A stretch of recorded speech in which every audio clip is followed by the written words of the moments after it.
Next जो हमारा topic है that is the index property of a soil. ठीक है, इतना समझ में आया कि हम क्या पढ़ रहे हैं। Next that is the index property of a soil. अब ये ना इंपॉर्टेंट क्यों हो जाता है index property of a soil को पढ़ना, है ना। सबसे पहली बात कि index property of a soil क्या काम करती है, ये क्लासिफाई करती है और आइडेंटिफाई करती है किसी भी सॉइल को। क्यों? क्योंकि जो भी सॉइल होती है क्या होती है, हर एक सॉइल डिफरेंट होती है।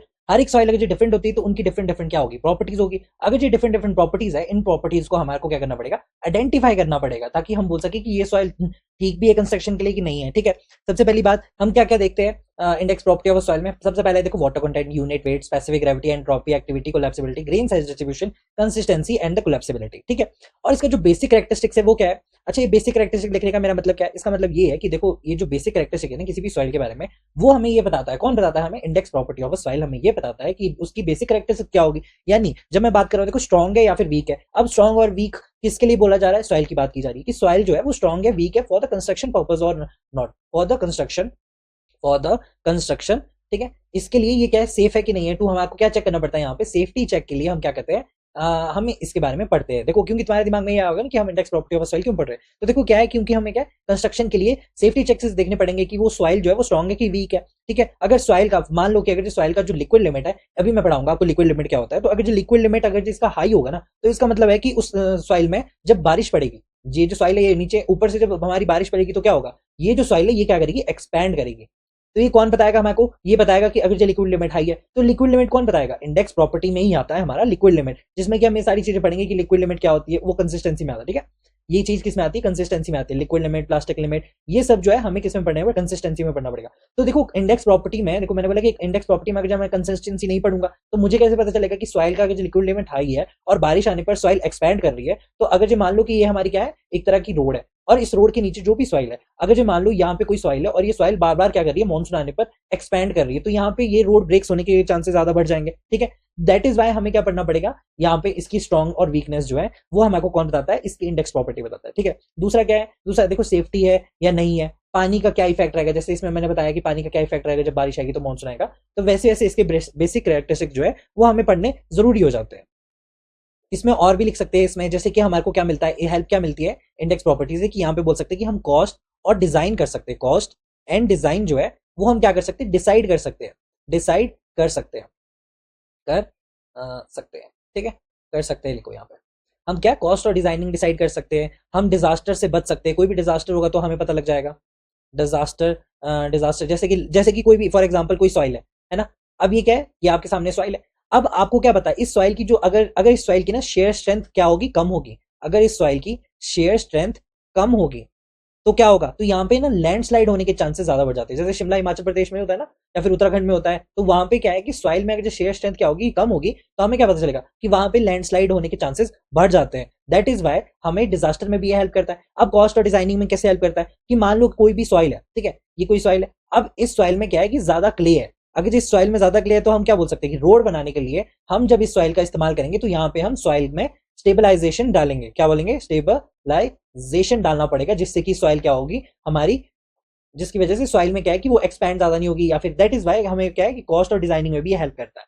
समझ में आया आपको कि इंडेक्स प्रॉपर्टी हम क्यों पढ़ रहे हैं। अब सबसे पहले मैंने कौन सी बोली, वाटर कंटेंट, तो वाटर कंटेंट के बारे में पढ़ लेते हैं। ठीक है, तो ये हमारा फर्स्ट है, हमारा कौन सा, वाटर कंटेंट के बारे में पढ़ना। अब वाटर कंटेंट आपको एक चीज इंपॉर्टेंट है, ठीक है, वाटर कंटेंट पढ़ रहे हैं हम, इसके नीचे हम क्या पढ़ेंगे, वाटर कंटेंट पढ़ेंगे।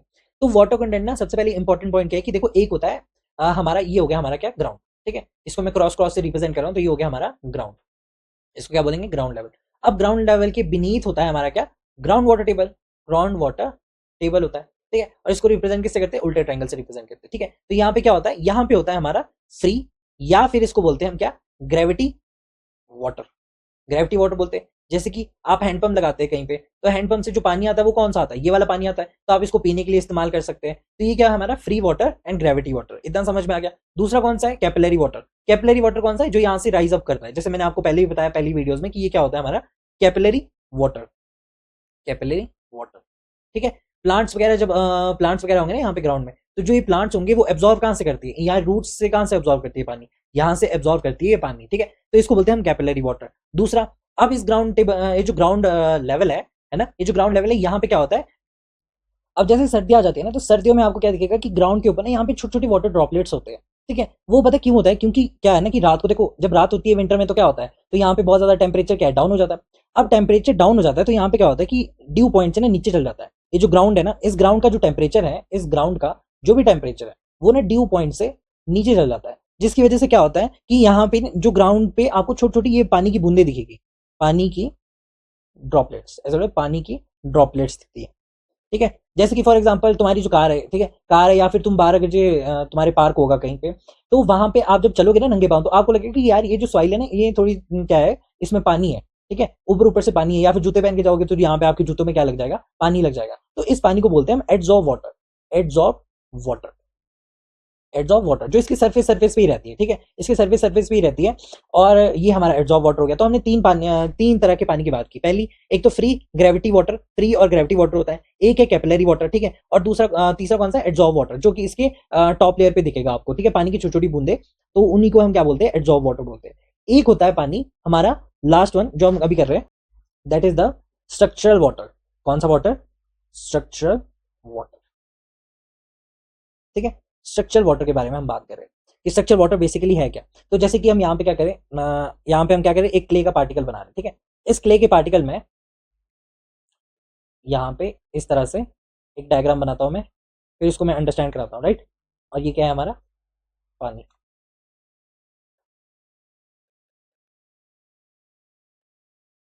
ठीक है, तो ये क्या हो गया हमारा, ये है हमारा यहाँ पे स्ट्रक्चरल वाटर, ये होता है हमारा स्ट्रक्चरल वाटर। ठीक है, और ये कौन सी कितने डिस्टेंस पे होता है, that is the 10 angstrom, 10 angstrom की डिस्टेंस पे होता है ये। अच्छा, हम जब बात करते हैं ना सॉइल की, तो सॉइल की बात करते हैं तो यहाँ पे हम फाइन ग्रेन की बात कर रहे हैं। किसकी बात कर रहे हैं, फाइन ग्रेन सॉइल की बात कर रहे हैं। और फाइन ग्रेन सॉइल में भी हम किसकी बात करें, क्ले की बात करें। ठीक है, तो क्ले में क्या है कि सॉलिड की, अगर हम क्ले के सॉलिड की बात करें ना, तो क्ले के सॉलिड में क्या होगा कि क्ले के मिनरल्स होते हैं।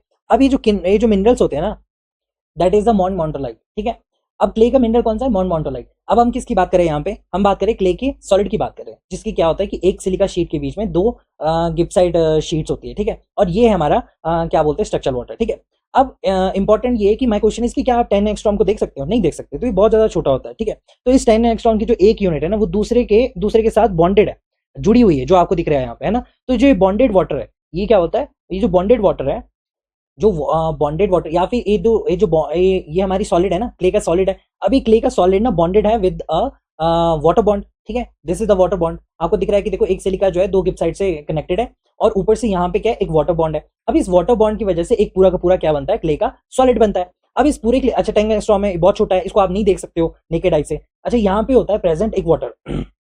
अब इस वाटर को हम बोलते हैं स्ट्रक्चरल वाटर, या फिर हम क्या बोलते हैं इसको, क्रिस्टलाइन वाटर भी बोलते हैं। ठीक है, अभी जो स्ट्रक्चरल वाटर है ना, ये अच्छा, ये जो स्ट्रक्चरल वाटर है ना, ये ना सभी सॉइल्स में नहीं पाया जाता, सभी सॉइल के मिनरल्स में नहीं पाया जाता। सिर्फ और सिर्फ किस में पाया जाता है, जैसे black cotton soil, high plastic soil है, जिसमें कि क्या है, ये स्ट्रक्चरल वाटर आपका पाया जाता है। ठीक है, बेसिकली पाया किस में जाता है, that is the plastic highly plastic soils में ये पाया जाता है। अच्छा, ये जो सारी चीजें ना, ये सारी मैंने लिख रखी है, तो टेंशन मत लेना आपकी, ये आपने सर ने लिखा नहीं, अच्छे से अंडरस्टैंड नहीं कराया, मैं बस आपको अच्छे से अंडरस्टैंड करा रहा हूँ। लिखा हुआ तो मैंने पहले से ही है, वो मैं आपको दिखा दूंगा जो भी है ना, फिर आप स्क्रीनशॉट ले लेना, फिर उससे लिख भी लेना अगर जो लिखना होगा आपको। तो यहाँ पे क्या है, हाई प्लास्टिक सॉइल्स में आपको क्या स्ट्रक्चर वाटर दिखेगा, ये किस में नहीं दिखेगा, ये सारी सॉइल्स में नहीं दिखेगा। इतना बात क्लियर हो गया। ठीक है, दूसरा, you can not see through the naked eyes, इतना भी हो गया, है ना। ये जो सॉइल का सॉलिड है, इसके अंदर जो पानी है, इसको आप नहीं देख सकते हो नेकेड आई से। तो जब हम क्या बात करते हैं, हम स्ट्रक्चर वाटर की बात करते हैं ना, तो ये नॉर्मल टेम्परेचर में वो नहीं होता है, ये नॉर्मल टेम्परेचर में कभी भी क्या बोलते हैं उसको, इवेपोरेट नहीं होता है। ठीक है, इसके लिए टेम्परेचर चाहिए होता है हाई टेम्परेचर, 100 डिग्री सेंटीग्रेड, उससे भी ऊपर इसको ना वो चाहिए होता है, टेम्परेचर चाहिए होता है, ताकि ये क्या कर जाए, इवेपोरेट कर जाए। किसी भी स्ट्रक्चर वाटर की अगर मैं बात करूँ, तो मैंने क्या बोला कि स्ट्रक्चर वाटर हर एक सॉइल में नहीं पाया जाता है। ठीक है, तो हर एक सॉइल में नहीं पाया जाता है। दूसरा दूसरा ये कि जो हाईली प्लास्टिक सॉइल है उसमें ही पाया जाएगा। ठीक है, तीसरा, अब ये स्ट्रक्चर वाटर जो है, ये 100 डिग्री से हाई टेम्परेचर में इवेपोरेट होता है। तो क्या नॉर्मल टेम्परेचर कभी इस इतने तक पहुंचेगा, हमारे जो इन्वायरमेंट है, ये क्वेश्चन है, माय क्वेश्चन इसकी, क्या नॉर्मल टेम्परेचर हमारा इतना पहुंचेगा, द आंसर इज नो, ये नॉर्मल टेम्परेचर कभी नहीं पहुंचेगा। ठीक है, अभी हमने बात की किसकी, हमने बात की एड्सॉर्ब वाटर की बात की हमने। नॉर्मल टेम्परेचर में क्या ये इवेपोरेट कर जाएगा, डेफिनेटली ये इवेपोरेट कर जाएगा। अगर जब हम बात करेंगे कैपिलरी वाटर की, तो कैपिलरी वाटर भी एक तरह का पानी है। ठीक है, वो बस क्या है, सॉलिड के वॉइड्स के बीच में पानी है, तो ये भी इजीली इवेपोरेट हो जाएगा। सेकंड ऑफ ऑल, अगर हम बात करें किसकी, हम बात करें इस स्ट्रक्चर वाटर की, तो इसके लिए इतना टेम्परेचर हाई करना पड़ेगा, ताकि हम क्या करें कि हमें जो स्ट्रक्चर वाटर है, ये भी क्या हो जाए, ब्रेक हो जाए, और इसका जो पूरा जो स्ट्रक्चर है वो टूट जाए। ठीक है, तो हम ये भी नहीं चाहते कि भाई सॉलिड का जो पूरा का पूरा क्ले का जो मिनरल है, उस मिनरल में जो सॉलिड है वो भी कंप्लीटली क्या हो जाए, वो भी कंप्लीटली खत्म हो जाए, खराब हो जाए। ठीक है, दैट इज वाई हम स्ट्रक्चर वाटर को अपनी उसमें नहीं लेते हैं। जब हम स्टडी करते हैं तो हम सिर्फ और सिर्फ तीन ही वाटर को कंटेंट को देखते हैं। कौन सा? Adsorb water, free gravity water और कैपिलरी वाटर। तो इतना समझ में आ गया कि इंपॉर्टेंट पॉइंट क्या है यहाँ पे, कि स्ट्रक्चर वाटर में जो भी लूज हुआ हुआ क्ले का पार्टिकल है, ये जैसे क्ले पार्टिकल है, तो इसमें क्या है कि सॉलिड के अंदर अगर जो यहाँ से वाटर बॉन्ड टूट जाए या फिर ये खत्म हो जाए या ये इवेपोरेट हो जाए तो इसका क्रिस्टल पूरा टूट जाएगा। हम ये भी नहीं चाहते। तो हम क्या बोले कि स्ट्रक्चर वाटर, हम वाटर कंटेंट में सिर्फ और सिर्फ तीन चीजें पढ़ेंगे। First capillary water, free water और कौन सा है लास्ट में, एड्सॉर्ब वाटर। ठीक है, तो यही हमारे क्या है वाटर कंटेंट में मेन इंपॉर्टेंट पॉइंट्स थे कि भाई वाटर कंटेंट में हम यही पढ़ेंगे। ठीक है, इतना क्लियर हो गया? राइट। तो यहाँ पे देखो मैंने ये सब कुछ लिखा है, आप यहाँ से कॉपी एंड पेस्ट कर सकते हैं। ठीक है, कि मैंने क्या बोला कि index property of soil basically है क्या, एक तरह का फंडामेंटल प्रॉपर्टी है ताकि हम क्लासीफाई कर सके और कैरेक्टराइज कर सके किसी भी सॉइल को। ये प्रॉपर्टी हेल्प करती है हमें अंडरस्टैंड करने के लिए सॉइल के बिहेवियर को और उसके अंडर डिफरेंट कंडीशन, जैसे कि मैंने बताया। और कौन कौन सी प्रॉपर्टीज है, water content, sensitivity, entropy, activity, collapsibility और स्पेसिफिक ग्रेविटी और ऐसी बहुत कुछ है। ठीक है, अब ये सबको मैं आपको बताऊंगा, जैसे अभी ग्रेन साइज वगैरह, स्पेसिफिक ग्रेविटी वगैरह। पर सबसे पहले हम क्या पढ़ रहे हैं, अभी वाटर कंटेंट पढ़ रहे हैं। वॉइड रेशियो हो गया, वाटर कंटेंट हो गया। देखो यहाँ पे वाटर कंटेंट क्या लिखा है, ये हो गया हमारा क्या, ratio of the weight of the water to the weight of a dry soil express as percentage. इतनी चीज जो है ये मैंने आपको पहले क्लियर कर चुका हूँ। ठीक है, अब वाटर कंटेंट को हमें क्या करना पड़ेगा, वाटर कंटेंट फाइंड आउट करने के लिए किसी भी सॉइल में हमें क्या करना पड़ेगा, सबसे पहले हमारे को उसको देखना पड़ेगा। तो वाटर कंटेंट में क्या है कि हम वाटर कंटेंट कैसे कैसे डिटरमाइन करते हैं, हम वाटर कंटेंट डिटरमाइन करते हैं। पहले मैं यहाँ पे लिख देता हूँ कि कौन कौन से तरीके हैं जिनसे हम वाटर कंटेंट डिटरमाइन कर सकते हैं। ठीक है, ओके। तो यहाँ पे लिखता हूँ मैं कि भाई वाटर कंटेंट आप किस किस तरह से डिटरमाइन कर सकते हैं। तो वाटर कंटेंट, ठीक है, ये हो गया वाटर कंटेंट। तो water content can be determine, can be determine, ठीक है, कैन बी डिटरमाइन बाय कौन कौन सा है मेथड इसका वाटर कंटेंट को फाइंड आउट करने का। सबसे पहला है हमारा ओवन ड्राइंग। कौन सा है? Oven drying method, oven drying method है। ठीक है, दूसरा कौन सा है इसका, sand bath, sand bath method. Right, third one कौन सा है, एल्कोहल, एल्कोहल मेथड। फोर्थ क्या है हमारा, फोर्थ है हमारा कैल्शियम, कैल्शियम कार्बाइड मेथड। ठीक है, फिफ्थ वन क्या है हमारा, फिफ्थ वन है हमारा रेडिएशन मेथड, रेडिएशन मेथड। और सिक्स वन है हमारा क्या, पिक्नोमीटर, पिक्नोमीटर मेथड। राइट, तो ये हमारे क्या है कि सिक्स वेज है जिनसे हम किसी भी सॉइल में क्या कर सकते हैं, वाटर कंटेंट को फाइंड आउट कर सकते हैं किसी भी सॉइल में। अच्छा, कैसे कर सकते हैं, ओवन ड्राइंग लिखा है तो ये सब चीजें लिखी है, तो कैसे कर सकते हैं, तो देखो यहाँ पे सब कुछ है मैंने लिखा हुआ कि देखो जब हम ना वाटर कंटेंट का इस्तेमाल करते हैं तो, और सबसे पहले हम किसकी बात करें, ओवन ड्राइंग मेथड की बात कर रहे हैं। तो ओवन ड्राइंग मेथड लिखा गया यहाँ पे, ये एक स्टैंडर्ड मेथड होता है और ये मोस्ट एक्यूरेट मेथड है। क्यों है ये मोस्ट एक्यूरेट मेथड? ठीक है, ये भी मैं आपको अभी पता लग जाएगा कि ये मोस्ट एक्यूरेट क्यों है। सबसे पहली बात कि वाटर कंटेंट में क्या करना पड़ेगा, सबसे पहले कोई भी सॉइल सैंपल लो, अब उस सॉइल सैंपल को क्या करो, किसी भी ओवन ड्राई में डालो। ओवन ड्राई में यानी ओवन में डालो। अब ओवन में क्या करोगे आप, सबसे पहले उसका टेम्परेचर सेट करोगे। उसका टेम्परेचर कितना है, 110 degree plus 5 degree centigrade, plus minus मतलब उससे कम भी कर सकते हैं, यानी 105 या फिर 115, कुछ इतना इतना भी कर सकते हैं ताकि आपको क्या मिल जाए, ओवन ओवन ड्राई करना है। ओवन ड्राई करके हमारे को क्या मिलेगा, ड्राई यूनिट वेट मिलेगा। और ये ड्राई यूनिट वेट क्या हो जाएगा, हम इसको कैलकुलेट कर लेंगे तो इससे क्या मिलेगा, हमारे को वाटर कंटेंट मिलेगा। अब इसको कैसे करेंगे अभी मैं बताता हूँ। ठीक है, थ्रू दिस मेथड हमारे को टोटल मॉइस्चर इवेपोरेट कितना हुआ वो मिल जाता है। ठीक है, अब इसका फॉर्मूला क्या है, वाटर कंटेंट जैसे मैंने बताया क्या है, wait of the water divided by the weight of the solid, जिसको ड्राई भी बोलते हैं, मल्टीप्लाई बाय 100। और यहाँ पे कुछ फॉर्मूला लिखा है। तो बेसिकली हो क्या रहा है कि सबसे पहले आपको क्या करना है, यहाँ पे जो टेम्परेचर है ना ये इतना हाई नहीं। अभी जैसे मैंने आपको बताया ना कि टेम्परेचर हाई करेंगे तो स्ट्रक्चर वाटर टूट जाएगा। दैट इज वाई इसका टेम्परेचर कितना रहता है, 105 डिग्री से लेकर 110 डिग्री सेंटीग्रेड। राइट, तो हमारे क्या करना पड़ेगा, सबसे पहले आपको यहाँ पे सबसे पहले आप लो एक एम्प्टी कंटेनर। अब एक एम्प्टी कंटेनर ले लिया, ठीक है, what ever the volume is, ठीक है, और वहां पे आप उस एम्प्टी कंटेनर का क्या ले लो, वेट ले लो। मान लो कि आपके पास क्या एक एम्प्टी कंटेनर है और आपने उठाया और आपने उसको वेइंग मशीन पे डाला और आपने उसका वेट कर लिया। दूसरा, अब उस कंटेनर में, ये जो कंटेनर है इसमें क्या डालो, आप एक मॉइस्ट सॉइल सैंपल डालो। क्या डालो, घर के बाहर जाओ आप, ठीक है, मॉइस्ट सॉइल सैंपल। ठीक है, अब क्या करो, घर के बाहर जाओ, घर के बाहर मान लो कि 5-6 दिन पहले बारिश हुई थी या फिर 2-3 दिन पहले बारिश हुई थी। अब 2-3 दिन पहले बारिश हुई थी, आपने इस सॉइल के चंक को उठाया और आपने ये जो कंटेनर डब्ल्यू बने ना, इसी में आपने क्या कर दी, सॉइल डाल दी। तो हमारे क्या मिल जाएगा कि एक मॉइस्ट सॉइल का सैंपल मिल जाएगा। अब इस मॉइस्ट सॉइल सैंपल को उठाओ और उठा के कहाँ डालो, ओवन में डाल दो। फॉर द 24 आवर्स आप इसको ओवन में डाल दो। अच्छा ओवन में डालने के बाद होगा क्या, जितना भी ये पानी है ये सारा का सारा क्या हो जाएगा, इवेपोरेट हो जाएगा। तो अब हमारे पास क्या बचेगा, सिर्फ और सिर्फ ड्राई सॉइल बचेगी, बचेगी कि नहीं। अब उसका क्या कर दो, वेट कर लो। तो सबसे पहले वेट किसका किया हमने, यहाँ पे देखो W1 लिया हमने, wait of a empty container. जब हमने मॉइस्ट सॉइल डाली तब हमने उसके बाद दोबारा से उसका वेट लिया, वो कितना आया, wait of a empty container plus wait soil. इतना क्लियर हो गया। अब जब हमने 24 घंटे के लिए इसको ओवन ड्राइंग किया, ओवन ड्राई किया, तो ओवन ड्राई करने के बाद अब जितना भी हमारे पास पानी था वो इवेपोरेट हो गया। अब बचेगा क्या हमारे पास, सिर्फ और सिर्फ wait of the container, W3 है ये, wait of the container plus dry soil, right. अब मेरे को क्या पता है कि वाटर कंटेंट क्या होता है, वाटर कंटेंट यहाँ पे लिखा है ना मैंने कि वाटर कंटेंट क्या है, वाटर कंटेंट है वेट ऑफ द वाटर। अच्छा वेट ऑफ द वाटर अगर मुझे फाइंड आउट करना है तो बताओ भाई, वेट ऑफ द वाटर कौन कहां से निकालूं मैं, इन सबको देखो फिर मुझे बताओ वेट ऑफ द वाटर अगर मुझे निकालना है तो मैं कैसे निकालूंगा, सोचो सोचो। अगर जो वेट ऑफ द वाटर निकालना है तो सबसे पहले हमने W1 निकाला, वो क्या था, एम्प्टी कंटेनर, और दूसरा क्या है, मॉइस्ट सॉइल का sample, that is the W2। अगर जब मैं W2 से W1 को माइनस कर दूंगा तो मुझे मॉइस्ट सॉइल सैंपल मिल जाएगा, है कि नहीं, मुझे मॉइस्ट सॉइल सैंपल मिल जाएगा। तो वही क्या हो जाएगा हमारा, वेट ऑफ द वाटर हो जाएगा। क्यों, क्योंकि यहाँ पे क्या है, सॉलिड है प्लस वाटर है। अब सॉलिड तो हमेशा रहेगा ही, हमें क्या फाइंड आउट करना है, वाटर फाइंड आउट करना है। तो अगर जो W2 से W3 माइनस कर दूंगा मैं, सॉरी अच्छा सॉरी हाँ, W2 ये मॉइस्ट मॉइस्ट सॉइल सैंपल है, राइट, ये क्या है, मॉइस्ट सॉइल सैंपल है। अच्छा वही तो मैं सोचूं, W2 से अगर मैं W1 माइनस कर दूंगा तो मुझे क्या मिलेगा, मॉइस्ट सॉइल सैंपल मिलेगा। और इस सॉइल में क्या होगा, इस सॉइल में होगा हमारा सॉलिड प्लस वाटर होगा, राइट। अब इसमें क्या होगा, सॉलिड प्लस वाटर होगा। लेकिन मुझे क्या चाहिए, वेट ऑफ द वाटर चाहिए, सिर्फ और सिर्फ पानी चाहिए। तो जब हमने ओवन ड्राइंग किया तो मेरे पास कौन कौन सा था, कंटेनर का भी था और ड्राई सॉइल का भी था, यानी इसमें क्या होगा, सिर्फ और सिर्फ सॉलिड होगा, है कि नहीं।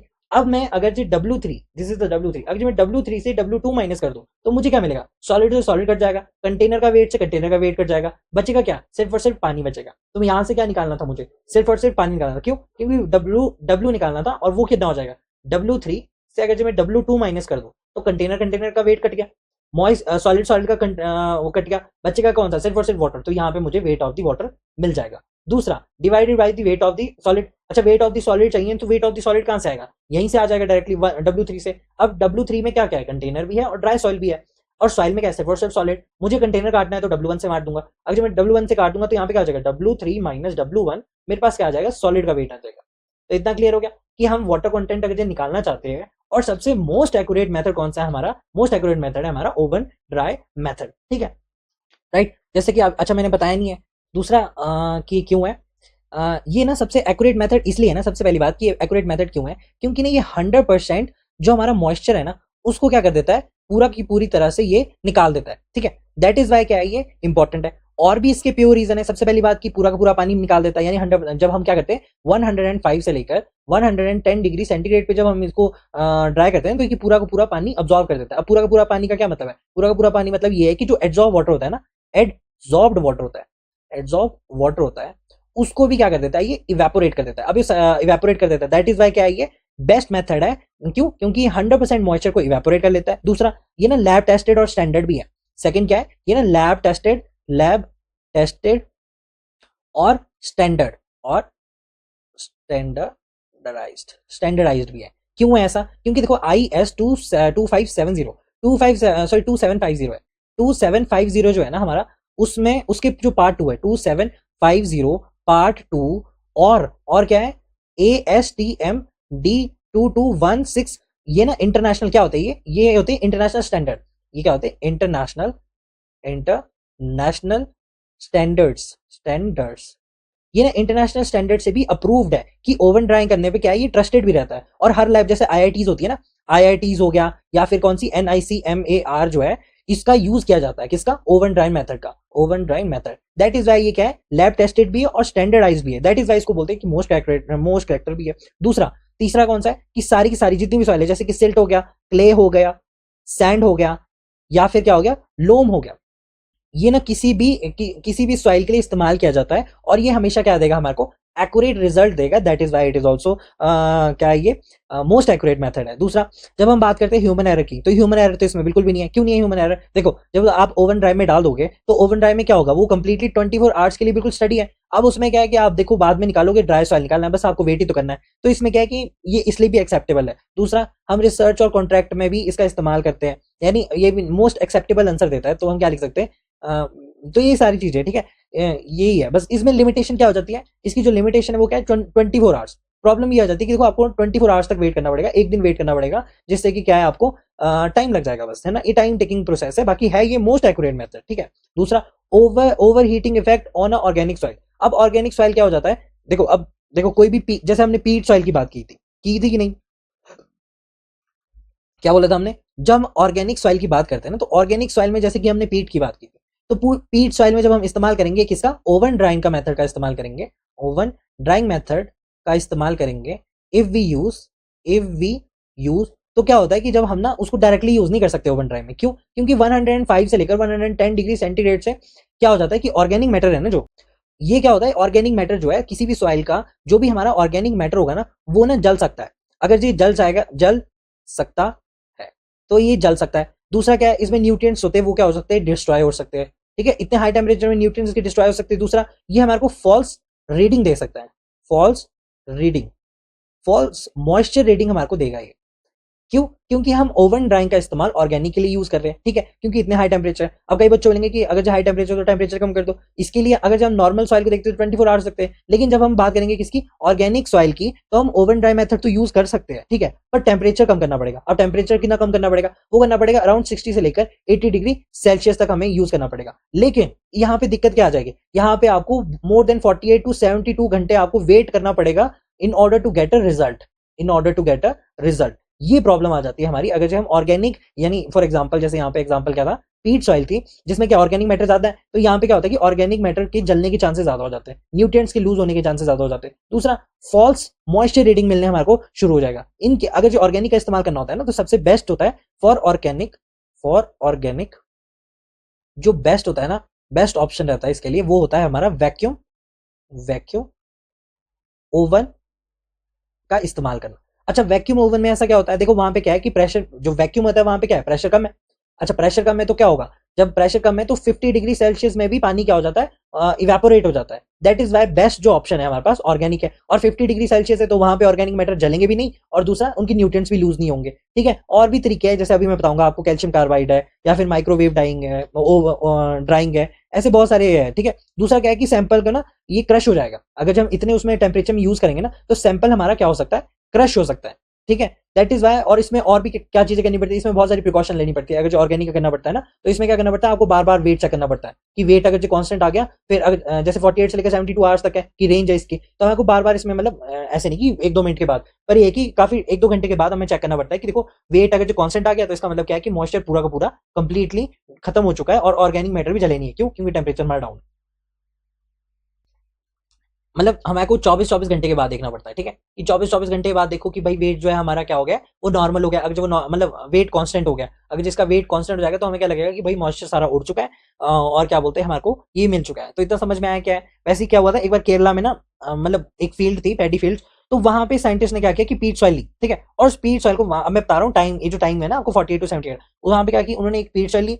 अब इस पीट सॉइल में क्या हुआ कि उनको ना उन्होंने ओवन ड्राई किया, लेकिन उन्होंने 60 डिग्री सेंटीग्रेड पे, सेल्सियस पे ही उन्होंने वो किया है उसको ओवन ड्राई, पर उनको वेट करना पड़ा 3 दिन तक, ताकि वो क्या कर सके, एक परफेक्ट रिजल्ट निकाल सके। तो ये समझ लो कि भाई ऑर्गेनिक मैटर जो है वो ओवन ड्राइंग का बेस्ट ऑप्शन नहीं है। अल्टरनेटिव कौन सा इसका, इसका आप या तो वैक्यूम ओवन करो, जिसमें कि प्रेशर ऑलरेडी कम होता है, तो 50 डिग्री सेल्सियस में ही इवेपोरेशन आपको दिखने लग जाएगी, राइट। तो ये इसकी लिमिटेशन है कुछ, राइट। और कौन सा इसका, इसकी यही लिमिटेशन है। दूसरा फॉर्मुला पता लग गया आपको कैसे आया है फॉर्मुला, कि W3 minus W2 W3 minus, अच्छा ये इंपॉर्टेंट फॉर्मुला है, ठीक है, ये ना इंपॉर्टेंट फॉर्मुला है, कई बार क्वेश्चन में आ जाता है कि ओवन ड्राई से हम, अभी जब मैं क्वेश्चन कराऊंगा तो आपको पता लग जाएगा कि ये सारे जो फॉर्मुले में लिख रहा हूँ ना, और जिनको आप ऐसे ही बस देख रहे हो और लिख नहीं रहे हो, तो आपको पता लग जाएगा कि इंपॉर्टेंट, ये फॉर्मुले कितने ज्यादा इंपॉर्टेंट है, ठीक है। बेशक इसमें ना ये वाला जो पार्ट रहेगा ना हमारा index property of a soil, ये काफी ज्यादा थ्योरेटिकल रहेगा, मतलब अभी पढ़ाने में तो ये बहुत ज्यादा बोरिंग है, पढ़ने में भी बहुत ज्यादा बोरिंग है, पर ये कि ऐसे आप समझ लो कि हाँ आपको ये फॉर्मुले याद रखने पड़ेंगे। दूसरा इंपॉर्टेंट क्या है, कितनी कितनी छोटी छोटी चीजें, जैसे कि 24 आवर्स रहेगा, टेम्परेचर जब आप ऑर्गेनिक के लिए इस्तेमाल करोगे तो क्या टेम्परेचर रहेगा, ठीक है। ये तो मैंने ऐसे लिखा है आपके अंडरस्टैंडिंग के लिए कि भाई क्यों है ये एक्यूरेट। अगर जो कोई आपसे इंटरव्यू में पूछे तो आप बता सकते हैं कि सर लैब टेस्टेड है, स्टैंडर्डाइज्ड है, IITians या NCMR भी इसका इस्तेमाल करते हैं। दूसरा, हर टाइप की क्ले के लिए इस्तेमाल कर सकते हैं, दैट इज वाई हम इसको एक्यूरेट भी बोलते हैं। चौथा क्या है इसका, चौथा 24 आवर्स क्या लिखा मैंने, ये पता नहीं क्या लिखा है, याद नहीं आ रहा। दूसरा, फर्स्ट क्या है कि 100% मॉइस्चर कंप्लीटली अब्सॉर्ब कर लेगा, ठीक है, एब्सॉर्ब वाटर। और क्या बोल सकते हैं चौथे में, कि ना स्ट्रक्चर वाटर को लूज नहीं करेगा, स्ट्रक्चर वाटर को लूज नहीं करेगा। क्यों नहीं करेगा स्ट्रक्चर वाटर को? क्योंकि इसका टेम्परेचर कितना 105 चलेगा 110 डिग्री सेल्सियस। अच्छा हमारे को यही अचीव करना चाहिए, स्ट्रक्चर वाटर को कभी हमें इवेपोरेट नहीं करना है। तो इंपॉर्टेंट पॉइंट क्या है कि structure water should never be evaporated, ठीक है, इन ऑर्डर टू कंटेन या फिर in order to identify the water content. समझ में आया ये सब कुछ आपको, राइट? अब नेक्स्ट कौन सा है हमारा, नेक्स्ट कौन सा मेथड है, that is the sand bath method. ये क्या है, एक तरह का फील्ड मेथड है। इसका प्रिंसिपल क्या है कि सॉइल को पहले ड्राई अप किया जाता है, और सॉइल को ड्राई अप किया जाता है in a hot sand, and water content is determined by how much weight is loss. जितना भी वेट लॉस होगा उससे हमें क्या पता चल जाएगा, वाटर कंटेंट। और हमारा मकसद ही क्या है, वाटर कंटेंट को फाइंड आउट करना थ्रू द डिफरेंट मेथड्स। अभी डिफरेंट मेथड कौन कौन से, जैसे कि सैंड बाथ मेथड है और पहले का मेथड जो मैंने आपको पढ़ाया, ठीक है। अब यहाँ पे क्या लिखा है कि this method is based on the loss of a water, ठीक है, definitely loss of a water होगा from the soil sample when heated, from the soil sample when heated. The difference between the initial weight, अभी initial weight किसका होगा हमारे यहाँ पे, initial wait होता है हमारा मॉइस्ट या फिर वैसे को वेट सॉइल का। इनिशियल वेट हमारा किसका होगा, वेट सॉइल का होगा। और जो फाइनल वेट है वो किसका होगा, फाइनल वेट होगा हमारा ड्राई सॉइल का, ठीक है। अब वेट से अगर जब मैं ड्राई को माइनस करूंगा तो मुझे क्या मिल जाएगा, डेफिनेटली मुझे मॉइस्चर मिल जाएगा जो भी किसी भी पर्टिकुलर सॉइल में प्रेजेंट था। इतना क्लियर हो गया। अच्छा ये बेस्ट किसके लिए है, फील्ड कंडीशन के लिए है, और क्विक एस्टिमेट करने के लिए भी ये इस्तेमाल किया जाता है, पर इतना ज्यादा क्विक नहीं, कैल्शियम कार्बाइड मेथड से क्विक नहीं है, बट ये स्टिल थोड़ा सा मतलब 30 to 60 मिनट में ही आपको आंसर मिल जाता है। 30 to 60 मिनट में ही आपको पता लग जाता है कि हाँ भाई 1 घंटे या 2 घंटे में आपको पता लग जाता है कि कितना मॉइस्चर कंटेंट था, ठीक है। ये वहां पे यूज होता है ना जहाँ पे हमारे को लेबोरेटरी की मतलब जहाँ पे हमारे को लेबोरेटरी के इंस्ट्रूमेंट नहीं मिल पाते, ठीक है। लेबोरेटरी की जहाँ पे इंस्ट्रूमेंट नहीं मिल पाते ना, वहां पे हम इसका इस्तेमाल करते हैं। और इसकी लिमिटेशन क्या है कि देखो ये लेस एक्यूरेट है देन द ओवन ड्राई। तो बेस्ट तो आपको कौन सा पता है कि बेस्ट तो हमारे को पता है कि ओवन ड्राई ही बेस्ट है, एक्यूरेट देगा हमारे को, वो सारी जगह पे उसका प्रमाणित है, तो वो ही सबसे बेस्ट है। लेकिन एक्यूरेट सबसे बेस्ट वो है। दूसरा इसकी लिमिटेशन क्या है कि वो कम कम एक्यूरेट वैल्यू देता है, क्योंकि यहाँ पे ह्यूमन इंटरफेरेंस ज्यादा होता है, ठीक है। टेम्परेचर क्या है, इज नॉट कंट्रोल। ऐसे बेसिकली थर्मोमीटर से आप कर सकते हैं, बट स्टिल टेम्परेचर जो है इसमें वो अनकंट्रोल ही रहता है, क्योंकि देखो ह्यूमन एरर भी आ ही जाता है, ठीक है। अब इसमें क्या करते हैं, सैंड बाथ मेथड में बेसिकली क्या करते हैं, कुछ नहीं करते हम। इसके लिए ना इक्विपमेंट्स चाहिए होते हैं, जैसे कि एक रेत चाहिए होती है, एक साफ रेत चाहिए होती है, ठीक है। तो यहाँ पे सैंड चाहिए हमारे को, दूसरा हमारे को सिरेमिक्स या फिर ऐसे बोलो कि मेटल मेटल की या फिर एक सिरेमिक ट्रे आती है, ठीक है, जो है कि हीट हीट को रेजिस्ट कर सकती है। दूसरा एक बर्नर चाहिए होता है, ठीक है। अभी बर्नर आप कोई सा भी ले लो, है ना, स्टोव ले लो, कुछ भी ले लो, बर्नर चाहिए होता है। और मेरे को एक मॉइस्ट सॉइल चाहिए होती है, मॉइस्ट सॉइल रिक्वायर्ड होती है, मॉइस्ट सॉइल रिक्वायर्ड होती है। अब ये चीज़ों से क्या करते हैं हम, इस साइड बात मेथड करते हैं। सबसे पहले क्या करते हैं, सबसे पहले ना यहाँ पे देख लो, सबसे पहले क्या करते हैं कि बर्नर को ऑन करते हैं। अब इस बर्नर से आग निकल रही है, अब इसके ऊपर एक सिरेमिक ट्रे लगा देंगे, सिरेमिक ट्रे लगा देंगे, उसके ऊपर रखेंगे हम क्या, 2 से लेकर 3 सेंटीमीटर तक, 2 से लेकर 3 सेंटीमीटर तक की हम रेत भर देंगे इसके ऊपर, ठीक है। ये मान लो मैंने रेत भर दिया। अब क्या करो, अब इसको ना गर्म होने दो, इसको गर्म होने दो। अभी जैसे जैसे गर्म होती जाएगी अपनी हीट यहाँ पे सारी जगह चल जाएगी, है ना। तो ये हीट इवन क्या ये हीट ना इवनली अगर ये डिस्ट्रीब्यूट हो, तो इसके लिए क्या करो, इसको धीरे धीरे हिलाते हुए रहो। जैसे आपने देखा होगा कि जो मूंगफलियां, जैसे मूंगफलियां नहीं करते गर्म, कि उसको धीरे धीरे हिलाते रहते हैं, वैसे वैसे इसको भी धीरे धीरे हिलाते रहो, ताकि क्या हो कि ये इवनली हमारी गर्म होती रहे। फिर जैसे ही गर्म हो जाएगी तो एक कंटेनर लो, ठीक है, क्या करो, एक कंटेनर लो। अब इस कंटेनर में क्या डालो, मॉइस्ट सॉइल डालो, मॉइस्ट सॉइल डालो, ठीक है। अच्छा W1 क्या है, W1 है सिर्फ और सिर्फ कंटेनर का वेट। इतना तो पता है ना आपको, W1 क्या है, कंटेनर का वेट है। और W2 क्या है, सिर्फ और सिर्फ कंटेनर प्लस मॉइस्ट सॉइल का, यानी वेट सॉइल लिख दो, है ना, सॉइल सैंपल। तो W2 ये हो गया। अब मैं क्या करता हूँ, मैं इसको ना यहाँ पे रख देता हूँ, यहाँ पे रखूंगा, यहाँ पे रखूंगा। और मैं ना क्या करूंगा कि मैं वेट करूंगा थोड़ी देर, ठीक है। इसको ना इसका पानी ड्राई अप होने की वेट करूंगा। जैसे जैसे इवेपोरेट होता रहेगा, धीरे धीरे क्या होगा, ये पानी इवेपोरेट होता रहेगा, है ना। यहाँ पे वाटर इवेपोरेट इवेपोरेट होता रहेगा। फिर मैं क्या करूंगा, इवेपोरेट होता रहेगा धीरे धीरे। फिर ना मैं ना टाइम फिर ना थोड़ी देर के बाद ना मैं देखूंगा कि इसका वेट कांस्टेंट आ रहा है कि नहीं। अगर इसका वेट कांस्टेंट आ रहा है ना, फिर मुझे पता चल जाएगा क्या है कि जो इसमें वाटर है ना, वो क्या हो चुका है, इवेपोरेट हो चुका है। अगर वो इवेपोरेट हो गया होगा तो हमारा क्या है, वहीं पे हमारा खत्म हो जाएगा, इवेपोरेट हो जाएगा। तो हम क्या करेंगे, धीरे धीरे इसको निकालेंगे। फिर अगर जो देखेंगे कि इसका वेट जो है वो इवेपोरेट नहीं हुआ है, मतलब वेट इसका कांस्टेंट नहीं हुआ है। अगर जो वेट इसका कांस्टेंट हो जाएगा ना, फिर उसके टाइम पे हम क्या करेंगे, हम इसको बाहर निकालेंगे और थोड़ी देर वेट करने देंगे, थोड़ा इसको ठंडा होने देंगे। जैसे ये ठंडा हो जाएगा, फिर उसके बाद क्या करेंगे, हम इसका W3 ले लेंगे। तो हमको पता लग गया क्या कि W3 में क्या है, कंटेनर प्लस हमारा क्या है, sorry, container plus dry soil, ठीक है। अब हमारे को इसका फॉर्मूला क्या है, डायरेक्टली अगर मुझे वेट निकालना है तो क्या वाटर कंटेंट क्या होता है, W2 minus W3 divided by क्या हो जाएगा, W3 माइनस W1। इतना तो पता ही नहीं, जैसे हमने पहले किया था। तो सिंपली है सैंड बाथ मेथड। इसमें कुछ भी ऐसा नहीं है कि भाई डिफिकल्ट है ना, इजी सा मेथड है, जिसमें क्या है कि वही चीज है जो मैंने अभी आपको पहले बताई। डेफिनेटली आपको पता लगा होगा क्या बुरा है कि सॉइल उसमें क्या है। और ये लिख सकते हैं आप, ठीक है, कि ये वेट सॉइल है, ये ड्राई सॉइल है, राइट। और ये क्या है इसके बेस्ट फॉर फील्ड कंडीशन है। दूसरा क्या है, कि क्विक एस्टिमेट मिल जाता है। और क्या लिख सकते हैं आप इसके एडवांटेजेस लिख सकते हैं कि देखो सिंपल है, it is a simple and cost effective भी होता है, इफेक्टिव कॉस्ट इफेक्टिव टेक्निक है ये, राइट। ठीक है, दूसरा क्या है कि can be use in field condition, ये भी लिख सकते हैं। डज नॉट रिक्वायर एनी, यहाँ पे लिख सकते हैं does not require any electricity, इसमें तो कोई इलेक्ट्रिसिटी की जरूरत नहीं है ना, इलेक्ट्रिसिटी या फिर कोई स्पेशल इक्विपमेंट्स है ना, और स्पेशलाइज्ड इक्विपमेंट्स, इसमें स्पेशलाइज्ड इक्विपमेंट्स की तो जरूरत ही नहीं है मेरे को कुछ भी। और क्या है इसका लिमिटेशन है कि ये लेस एक्यूरेट है compare to the oven dry, ठीक है। और क्या टेम्परेचर इज नॉट कंट्रोल, पर कर सकते हैं बाय थर्मोमीटर अगर करना हो ना, पर फिर वो ह्यूमन एरर आ जाता है उसमें। थर्ड क्या हो सकता है इसमें, टाइम कंजप्शन लेता है, टाइम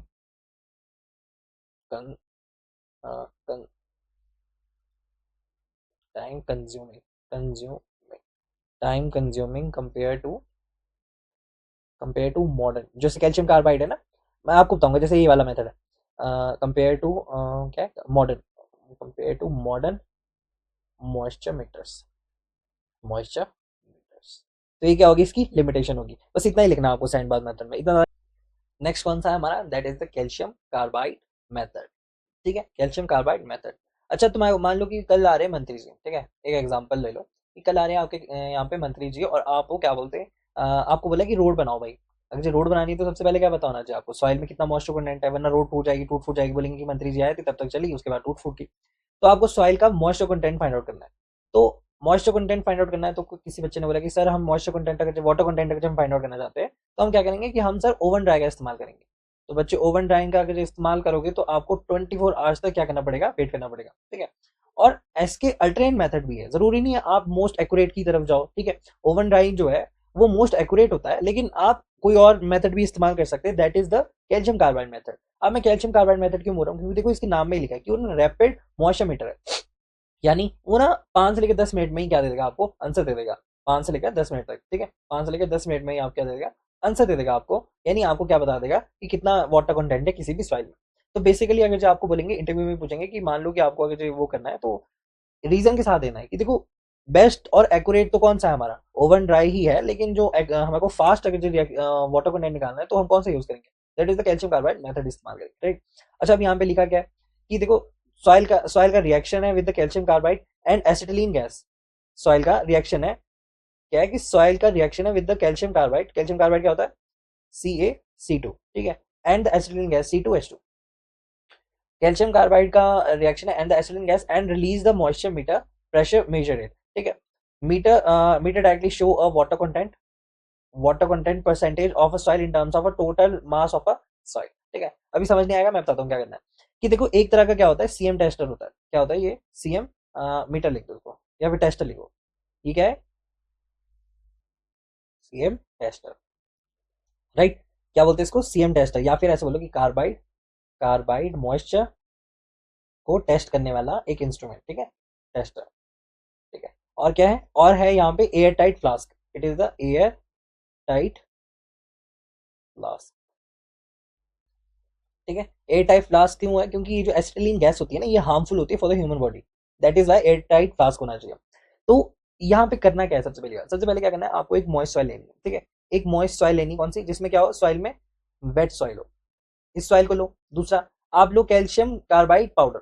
अब ये क्या होता है, कैल्शियम कार्बाइड पाउडर एक तरह का पाउडर होता है ना, जो रिएक्ट करता है किसके साथ, सिर्फ और सिर्फ पानी के साथ। देखो यहाँ पे लिखा है कि CaCO2, यहाँ पे रिएक्शन लिखा है, ये क्या करता है, पानी के साथ रिएक्ट करता है, दिस इज द वाटर, और ये पानी के साथ रिएक्ट करेगा और जनरेट करता है हमारी एसिटिलीन गैस, जो कि एक फॉर्म ऑफ हीट में ही होती है, ठीक है। दूसरा क्या है, क्या होते हैं हीट होती है ना, हीट जनरेट होती है। अब ये हीट बेसिकली है क्या, क्या एसिटिलीन गैस है। अब ये एसिटिलीन गैस क्या करती है, प्रेशर बिल्टअप करती है अंदर, जैसे ही रिएक्ट करती है पानी के साथ, और यहाँ पे होता है प्रेशर गेज। और ये प्रेशर गेज क्या करता है, ये प्रेशर गेज हमारे यहाँ पे हमें बता देगा कि कितना प्रेशर दिया है हमारे नीचे वाली गैस में। तो इतना समझ में आया क्या करना है। तो सबसे पहले क्या करो, एक सॉइल लो, ठीक है, और वो वेट सॉइल लो। अब मान लो तुमने मान ली कि भाई 6 से लेकर 10 ग्राम तक मैंने क्या कर ली, वेट सॉइल ले ली, ठीक है, इतना मैं समझ गया। दूसरा, अब इस सॉइल को, वेट सॉइल को लो, इसके अंदर डाल दो, ठीक है, और साथ में डाल दो दो स्टील बॉल्स भी डाल दो, ठीक है, these are the 2 steel balls. और साथ में डाल दो क्या, अब जैसे ही तुम वो डालोगे ना, क्या बोलते हैं उसको, कैल्शियम कार्बाइड पाउडर।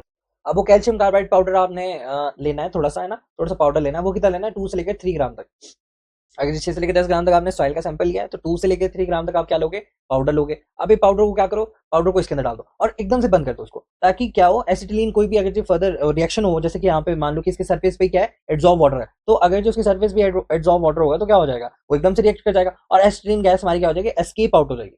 ठीक है, ये भी एक ह्यूमन एरर रहता है कि अगर जो कभी नहीं किया है, अगर जो कोई बंदा मतलब जिसको पता नहीं है कि इससे एसिटिलीन गैस निकलती है या फिर कुछ निकलती है और किसी अननोन इंसान को दे दिया, अनस्किल्ड वर्कर को दे दिया, तो वो क्या है कि एसिटिलीन गैस जरूर है कि वो निकल जाएगी। ठीक है, इसकी मैं पॉसिबिलिटी देता हूँ।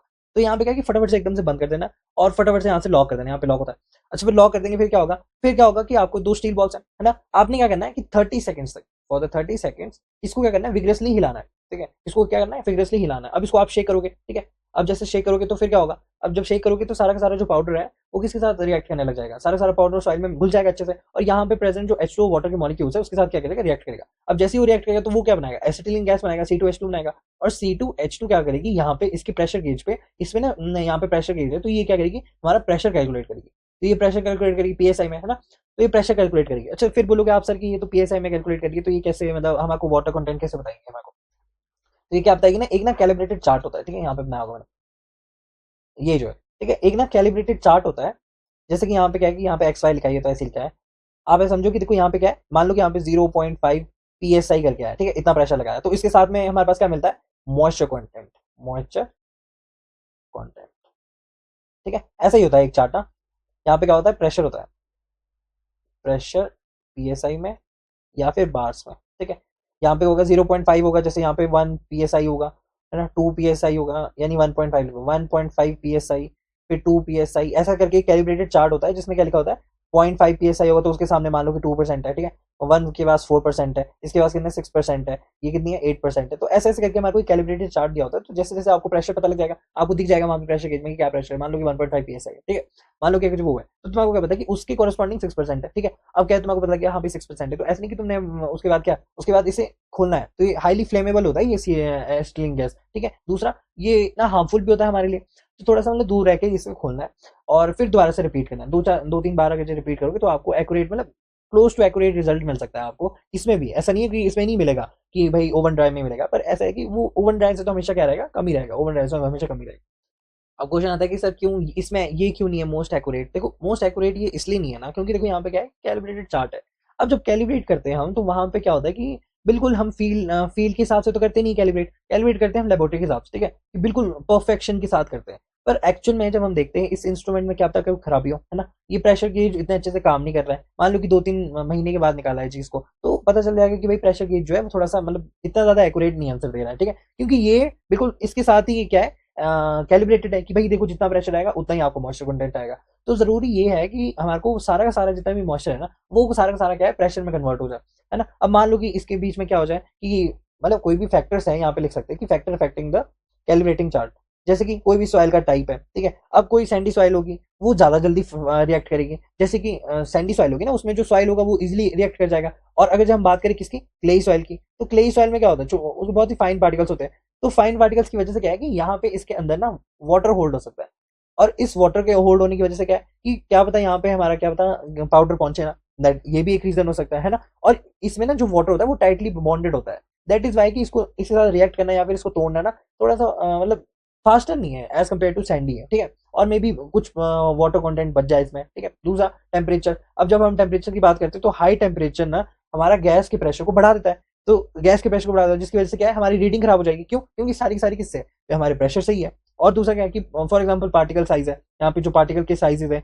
या फिर हमारे ऑर्गेनिक मैटर है, इनकी वजह से भी फैक्टर इफेक्ट हो सकते हैं। दैट इज वाई क्या है कि हम लोग ये नहीं बोल सकते कि ये बिल्कुल एक्यूरेट ही है, राइट। जैसे कि कोई भी इंस्ट्रूमेंट की कैलिब्रेशन होती है, तो इंस्ट्रूमेंट की कैलिब्रेशन कैसे होती है, कोई भी लेबोरेटरी में ले जाते हैं और सारे के सारे क्या होता है, परफेक्ट कंडीशन में उसको कैलिब्रेट करते हैं। पर मान लो कि इसकी कैलिब्रेशन ही नहीं हुई है अच्छे से, है ना, अब कैलिब्रेशन हुई इंसान नहीं की है ना कैलिब्रेशन, तो अगर जो कैलिब्रेशन इसके अच्छे से नहीं है तो फिर तो सारा का सारा गलत हो जाएगा हमारा जो भी हमने किया। तो दैट इज वाई इसको हम मोस्ट एक्यूरेट नहीं बोलते। पर इंपॉर्टेंट क्या है कि देखो फास्ट दे देता है, बहुत ज्यादा फास्ट है, ठीक है, थोड़ा सा और क्या है यहाँ पे देखो, बेस्ट है फॉर द फील्ड कंडीशन। क्यों, क्योंकि इंस्टेंट रिजल्ट दे देगा तुम्हारे को, 5 से लेकर 10 मिनट तक दे देगा। दूसरा एक्सपेंसिव अपरेटस है, थोड़ा सा महंगा होता है ये। और क्या लिखा है, नॉट सुटेबल फॉर ऑर्गेनिक और हाई प्लास्टिक ले, जो मैंने बताया। ठीक है, अब ऑर्गेनिक क्या होता है, डिगिंग प्लांट में गेट इन्वॉल्व, ऐसे भी हो सकता है कि जैसे कि प्लांट है ना, मान लो कि कोई सॉइल है, पीट सॉइल है, अब इस सॉइल में क्या है कि ऑर्गेनिक मैटर ज्यादा है, अब ये ना हमारे रिएक्शन के साथ ना वो कर देगी, इंटरफेयर कर देगी। दैट इज वाई कि ऑर्गेनिक सॉइल के लिए ये नहीं, ऑर्गेनिक सॉइल के लिए कौन सा आपके पास ओवन ड्राई हो गया, या फिर आप क्या वैक्यूम वाला कर लो, ठीक है। तो ये सब है ऑर्गेनिक के लिए, हाई प्लास्टिक क्ले के लिए भी सूटेबल नहीं होता है। तो समझ में आया ये इसकी लिमिटेशन है। और छोटा सा कैल्शियम कार्बाइड मेथड, ऐसे तो कुछ बहुत ज्यादा इसमें है नहीं समझने के लिए, बस छोटे छोटे पॉइंट्स है जो कि हाँ भाई ये कैल्शियम कार्बाइड होता है, एसिटिन गैस बनती है, बस इतना से ही आपको समझने की जरूरत है। वैसे इसकी जरूरत नहीं इतनी ज्यादा, है ना। राइट, तो समझ आ गया आपको ये, है ना। मतलब इससे ज्यादा इसका मतलब ये नहीं कि देखो आपने पढ़ना नहीं है, इसका मतलब ये है ना कि ये सब कुछ थ्योरेटिकल है, ठीक है। जो भी मैं आपको ये सारे मेथड बता रहा हूँ बस आपको पता होनी चाहिए चीजें कि हाँ भाई वाटर कंटेंट फाइंड आउट करना है तो कैल्शियम कार्बाइड मेथड फास्ट होता है, ओवन ड्राई फिर होता है, सैंड बाथ मेथड होता है, ऐसे ऐसे बस यही सब चीजें, ठीक है। इसमें ज्यादा ध्यान देने की जरूरत नहीं है, पर थोड़ा बहुत पढ़ना है बस इसको, है ना। और क्या इंपॉर्टेंट है इसमें, एक और चीज जो मैंने बताई नहीं शायद, है ना। तो यहाँ पे क्या करता है कि ये जो हमारा यहाँ पे लिखा है शायद, ये देखो यहाँ पे लिखा है, ये क्या है कि ये हमारे को ना किस में देता है, ये जो प्रेशर गेज है, ये जो मॉइस्चर कंटेंट है, ये किसका दे रहा है हमारे को, ये बेसिकली हमारे को सॉइल का दे रहा है, पूरी की पूरी सॉइल का दे रहा है। अगर ये पूरी पूरी सॉइल का दे रहा है तो ये क्या हो जाएगा, यहाँ पे लिखते हैं, अगर ये पूरी पूरी सॉइल का दे रहा है ना तो ये हो जाएगा डब्ल्यू डैश हो जाता है। और डब्ल्यू डैश क्या होता है, डब्ल्यू डैश होता है mass of the water divided by the total क्या था, total mass of the soil. ये हमारे को गिवन आ रहा है उस कैलिब्रेटेड चार्ट से, लेकिन हमारे को क्या चाहिए, वाटर कंटेंट चाहिए। तो हम वाटर कंटेंट और डब्ल्यू डैश का एक हमने रिलेशनशिप पढ़ा था, वो क्या था, that is W is equal to W dash one minus W dash, ये था कि नहीं। तो आप क्या फाइंड आउट कर सकते हैं कि डब्ल्यू डैश से आप फाइंड आउट कर सकते हैं डब्ल्यू को। तो इतना क्लियर हो गया, तो ये मुझे बताना था, ठीक है। अब इसके बाद हम नेक्स्ट करते हैं, ये स्पेसिफिक ग्रेविटी छोड़ दो, उसको मैं बाद में बताऊंगा। नेक्स्ट हमारे पास है एल्कोहल मेथड, ठीक है। एल्कोहल मेथड क्या है कि एल्कोहल मेथड से भी हम वाटर कंटेंट फाइंड आउट कर सकते हैं। कैसे कर सकते हैं, it is the rapid field method used to determine the moisture content of the soil, soil का मॉइस्चर कंटेंट फाइंड आउट करने के लिए, है ना। It is based on the evaporation of a water from the soil sample using the alcohol as a heat source, ठीक है। अभी मैं बताऊंगा कैसे। The weight loss after heating is used to calculate the moisture percentage in the soil. Basically क्या होता है ना, ये जो हमारा मॉइस्चर मॉइस्चर कैसे कैलकुलेट करते हैं इसमें मैं बताता हूँ। सबसे पहले एक फॉर्मुला लिखा हुआ है ना, मॉइस्चर कंटेंट कैसे फाइंड आउट करते हैं कि जो इनिशियली वेट होगा उसका, जो इनिशियल वेट होगा, अगर जो उससे मैं माइनस कर दूंगा फाइनल वेट, तो मुझे क्या मिल जाएगा, मॉइस्चर कंटेंट मिल जाएगा, divided by the initial weight, initial weight. और परसेंटेज में कैन बी फाइंड तो 100, ठीक है। तो इनिशियल वेट क्या होगा, इनिशियल वेट होगा जो वेट सॉइल होगी ना, वेट सॉइल का जो सैंपल होगा उसको बोलेंगे हम क्या, इनिशियल वेट, ठीक है। वेट सॉइल का जो सैंपल होगा वो है हमारा क्या, इनिशियल वेट। और फाइनल वेट क्या होगा, ये होगा wait of a dry soil, I can say wait of a dry soil. अब ध्यान से देखना, wait of a dry soil sample after alcohol evaporation, evaporation, ठीक है। तो बेसिकली क्या होता है कि आप सबसे पहले क्या करो, इस एल्कोहल में क्या करना है, सबसे पहले आप सबसे पहले सॉइल ले लो, ठीक है। ये आपने क्या कर ली, एक सॉइल का सैंपल ले लिया, बाहर से लाना है फील्ड से, फ्रेशली कलेक्टेड, ठीक है। दूसरा, एक मेटल की डिश चाहिए आपको, ठीक है, जिसके ऊपर आप ये सब कुछ करोगे। दूसरा, आपको ना एल्कोहल चाहिए होगी, एल्कोहल, ठीक है, या फिर इथेनॉल, इथेनॉल, ठीक है, या फिर और माइथिलेटेड स्पिरिट, ठीक है। ये रिक्वायर्ड है। दूसरा क्या चाहिए, लाइटर चाहिए, लाइटर या मैथ से कुछ भी, लाइटर या फिर मैथ स्टिक, ठीक है। और चाहिए एक स्पून चाहिए जिससे कि आप स्टेयर करोगे। तो बेसिकली क्या करना है कि एक सॉइल सैंपल करना है। अब इस सॉइल सैंपल का सबसे पहले क्या करते हैं हम, सबसे पहले हम W1 निकालते हैं, ठीक है, इसका वेट निकालना है, इसका वेट निकाल दिया, और इस सॉइल सैंपल को सबसे पहले क्या करना है, वेट निकाल दिया इसका अच्छे से, फिर इस मेटल डिश पे क्या करो, सॉइल को रख दो, ठीक है। अब सॉइल सैंपल को क्या करो, यहाँ पे अच्छे से रख दो, और फिर उसका क्या लो, वेट लो। तो यहाँ पे कौन सा W2 क्या हो जाएगा, वेट ऑफ द मेटल, ये हमारा क्या है, ये डिश है, मेटल डिश है, और साथ में क्या है, साथ में है सॉइल सैंपल। अब इस सॉइल सैंपल में क्या होगा, पानी भी होगा, है कि नहीं, पानी होगा। अब क्या करो, सबसे पहले क्या करो, एल्कोहल ऐड करो इसमें, ठीक है। अब मैंने क्या किया, मैं शराब की बोतल ली और मैंने यहाँ पे ऐड कर दी, ठीक है। वैसे शराब की बोतल नहीं होती अल्कोहल, क्यों नहीं होती इस्तेमाल, क्योंकि देखो जो इथेनॉल होता है ना उसमें होता है 95 से लेकर 99%। दूसरा क्या है, ये अल्कोहल जो भी होती है, जैसे कि हमारी ड्रिंकिंग वो होती है ना अल्कोहल, इसमें क्या होता है कि इसमें होता है डाइल्यूटेड होती है, these are the diluted drinks. For example उसमें क्या होता है कि 45% से लेकर इतना ही कुछ होता है उसका ना, 40 से लेकर 60, 40-60 का रेशो होता है। 40 में होता है हमारा इथेनॉल, और 60% और भी बहुत सारे केमिकल्स होते हैं, शुगर होता है उसमें, है ना, और भी बहुत सारे केमिकल रिएक्शन होते हैं जो कि हमारे क्या है, प्रोसेस को खराब कर सकते हैं। दैट इज वाई हम इसको ना ड्रिंकिंग अल्कोहल से रिप्लेस नहीं कर सकते, हमको इथेनॉल या फिर, और दूसरी महंगी भी होती है ना। इथेनॉल और जो माइथिलेटेड स्पिरिट है वो बेसिकली इतनी ज्यादा महंगी नहीं होती जितनी ये हमारी ड्रिंकिंग अल्कोहल होती है।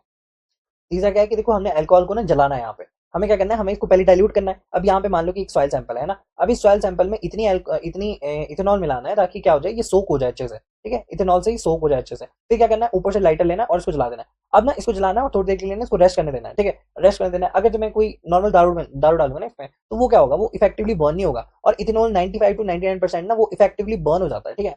दूसरा ऐसे मत सोचना कि इथेनॉल में 95-99% इथेनॉल है तो आप पी सकते, नहीं, वो पॉइजन होता है, that is why you can not drink. और अल्कोहल बेसिकली महंगी होती है, और मिथेनॉल स्पिरिट जो है वो इतना ज़्यादा महंगी नहीं होती है as compare to the alcohol. तो हमने क्या करना है, इस सैंड में जो सॉइल सैंपल लिया इसमें हमने क्या कर दिया, अल्कोहल में इथेनॉल मिला दिया। अब इस इथेनॉल को मिलाने के बाद इतनी मिलानी है कि भाई ये सोक हो जाए, ठीक है, मतलब पूरी पूरी सोक हो जाए, और जब इसको हम जला देंगे और फिर हम देखेंगे कि इसको अल्कोहल को सारी की सारी क्या इवेपोरेट हो जाए। जब अल्कोहल सारी की सारी जल जाएगी ना, शॉट मारेंगे ना, जैसे वो देखा हमने क्लब्स में किया जाता है, जैसे फायर शॉट होते हैं, वैसे ही करना है। बस यहाँ पे क्या करनी है, वेट सॉइल डालनी है, ताकि वो क्या हो जाए, जल जाए, ये सारी अल्कोहल क्या हो जाए, जल जाए। जल जाएगी तो उसका फिर वेट कर लेना है। जब वो जल जाएगी तो फिर क्या करना है, उसका वेट करना है। तो वेट करना है तो फिर हमारे को क्या मिल जाएगा, जो उसका पहले वाला वेट था, जैसे कि वेट सॉइल का सैंपल का जो भी था, उससे माइनस कर दो जो फाइनल वाइज डिवाइडेड दिस, आपको मॉइस्चर कंटेंट मिल जाएगा, ठीक है। तो इतना समझ में आया क्या करना है हमारे को। तो और क्या है इसका, इसके एडवांटेजेस क्या है, यहाँ पे एडवांटेज लिख दो। एडवांटेजेस क्या है इसके, इसके एडवांटेजेस है, सबसे पहला क्या है, क्विक है, सिंपल है ना, इसमें कुछ करना नहीं है, बस शराब डालनी है, मतलब वो अल्कोहल डालनी है। दूसरा कि किसी भी फील्ड में हम इसका इस्तेमाल कर सकते हैं, फील्ड में ऐसा बोलो, फील्ड में इजीली यूज कर सकते हैं, यूज यूजेबल, ठीक है। और क्या है, सेकंड है no electricity required, no electricity required, no electricity required. और क्या है, थर्ड है हमारा पोर्टेबल भी है ये, portable and light weight, light weight equip, ठीक है। तो ऐसा नहीं है कि भाई जॉब पे संतरा लेके जाओ और बोलो सर हम तो वाटर कंटेंट फाइंड आउट कर रहे हैं, राइट, ऐसा सब कुछ मत करना। इसके डिसएडवांटेजेस क्या है, डिसएडवांटेजेस, ठीक है। इसके डिसएडवांटेजेस है कि ये लेस एक्यूरेट है, लेस एक्यूरेट है। दूसरा, not suitable for organic soil. क्यों, क्योंकि देखो इसमें ना कोई भी कंट्रोल नहीं है, आप कुछ भी कंट्रोल नहीं है इसमें, मतलब ना टेम्परेचर कंट्रोल है ना कुछ और कंट्रोल है। ऑर्गेनिक सॉइल में क्या होगा, ऑर्गेनिक मैटर होंगे, अभी ऑर्गेनिक मैटर ना जलने की प्रॉब्लम हो जाती है, तो जिसकी वजह से क्या है कि इसकी वेट में इश्यूज आ जाएंगे। दैट इज वाई क्या है कि हम लोग इसलिए प्रेफर नहीं करते ऑर्गेनिक सॉइल को। ऑर्गेनिक सॉइल के लिए क्या यूज करना है वो मैंने आपको बता दिया, ठीक है। ओवन ड्राई यूज करो, वो भी कितनी 60 से लेकर 80 डिग्री सेल्सियस के नीचे इसका यूज करो, यानी 60 डिग्री पे करो, ठीक है। जैसे मैंने आपको बताया था केरला में पैडी फील्ड, वो सब एग्जाम्पल जो है मैंने ना 80 डिग्री सेल्सियस पे क्या करो, इसको बर्न करो, या फिर आप क्या करो वैक्यूम में बर्न करो, जो 50 डिग्री सेल्सियस में ही क्या कर देता है, इवेपोरेट कर देता है पानी को, वहां पे इसका इस्तेमाल करो, बाकी किसी और चीज में इस्तेमाल मत करो, जो डिसएडवांटेजेस है ना इसके। दूसरा क्या है कि फायर हजार्ड है, तो इसलिए क्या करना है, ओपन जगह में फायर हजार्ड। अब ये जो इथेनॉल है ना, ये हाईली फ्लेमेबल होती है, तो जो सेफ्टी का ध्यान रखना है बहुत ज्यादा जरूरी हो जाता है। कहाँ गया वो, कहाँ गया मैंने, इथेनॉल जो है ना वो हाईली फ्लेमेबल है, this is the highly flammable, ठीक है। इसमें कितना है, 95 से लेकर 99% तक इथेनॉल होता है, दैट इज वाई की हाईली फ्लेमेबल है। इसको क्या करना है, किसी ओपन एरिया में ही जाके करना है आपको, ठीक है। और बस यही है इसमें ना, सैंड बाथ मेथड बहुत ज्यादा इजी है, ज्यादा ध्यान देने वाली बात नहीं है, बस ऐसे समझ, हाँ सॉरी, अल्कोहल मेथड इजी है, बस ज्यादा सोचना नहीं है। वही चीज यहाँ पे लिखी है कि ये बहुत ज्यादा रैपिड फील्ड मेथड है, use to determine the moisture content of soil, it is based on the evaporation of hydro water soil sample using alcohol as a heat source. The weight of a loss weight heating is use to calculate the moisture percentage in the soil. समझ में आया आपको moisture का percentage किस तरह से निकालना है, क्या यूज किया हमने अल्कोहल का, ठीक है, और कौन सी अल्कोहल यूज करनी है कौन सी नहीं करनी है यूज, है ना। दूसरा इसके एडवांटेजेस क्या है, क्या इसकी डिसएडवांटेज क्या है, बस सिंपल सी चीज है जो कि आपको पता ही होगा। और क्या है, टाइम का, फॉर एग्जाम्पल टाइम का नहीं मैंने बताया ना, नहीं, तो ये पता क्या करती है, जैसे टाइम तो वैसे बेसिकली इसका 5 से लेकर 10 मिनट, टाइम तो बेसिकली इसका कितना होता है, 5 से लेकर 10 मिनट तक होता है, 5 से लेकर 10 मिनट तक होता है, ठीक है। पर ये डिपेंड करती है डिफरेंट सॉइल में, जैसे अगर जो मैं सैंडी सॉइल की बात करूँ, तो सैंडी सॉइल में तो ये हमारे दे देती है 2 से लेकर 3 मिनट तक, 2 से लेकर 3 मिनट तक।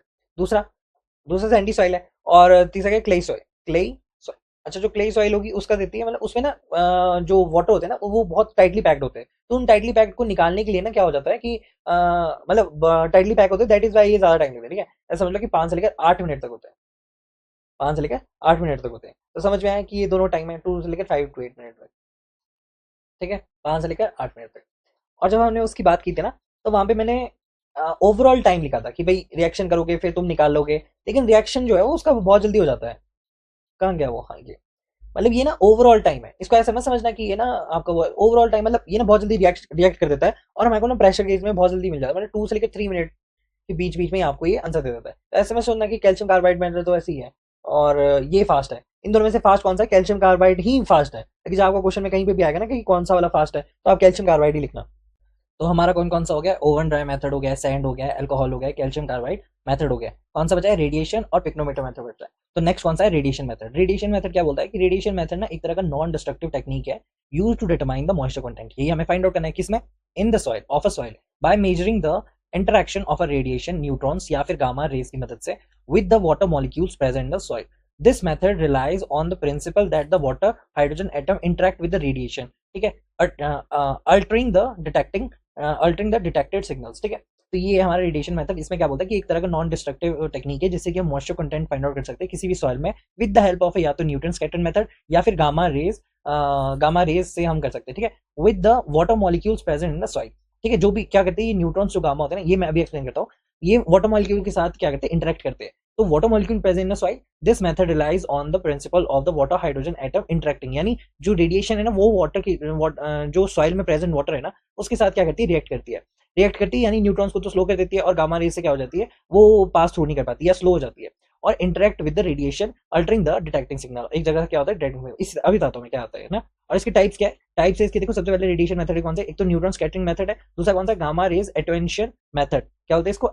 एटेन्यूएशन मेथड बोलते हैं, ठीक है, गामा रेज एटेन्यूएशन मेथड। अब इसमें बेसिकली क्या होता है कि इसमें इक्विपमेंट्स कौन कौन से यहाँ पे लिख दो कि इक्विपमेंट्स रिक्वायर्ड कौन कौन से होते हैं? एक तो मैं आपको न्यूट्रॉन प्रॉब चाहिए होता है और गामा रेज मॉइस्चर गेज चाहिए होता है। दूसरा रेडिएशन का सोर्स यानी americium beryllium for the neutron method और caesium 137 for the gamma method. और कौन सा चाहिए होता है? अमर्सियम 241 चाहिए होता है, ठीक है, इसके साथ लिख देना अमर्सियम 241 चाहिए होता है हमारे को फॉर द गामा रेज, ठीक है, फॉर द गामा रेज ये इसके साथ है पूरा, ठीक है। Caesium 137 for the gamma method and americium 241। एक तो डिटेक्टर चाहिए होता है, डाटा लॉगर चाहिए होता है। डाटा लॉगर मतलब जहां पे डाटा स्टोर हो, ठीक है, डाटा स्टोर होता है और वो क्या करता है?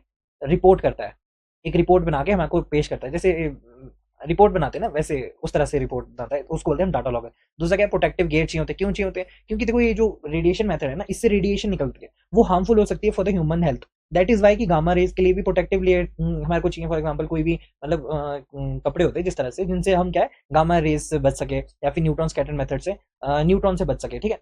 तो सिमिलरली क्या है?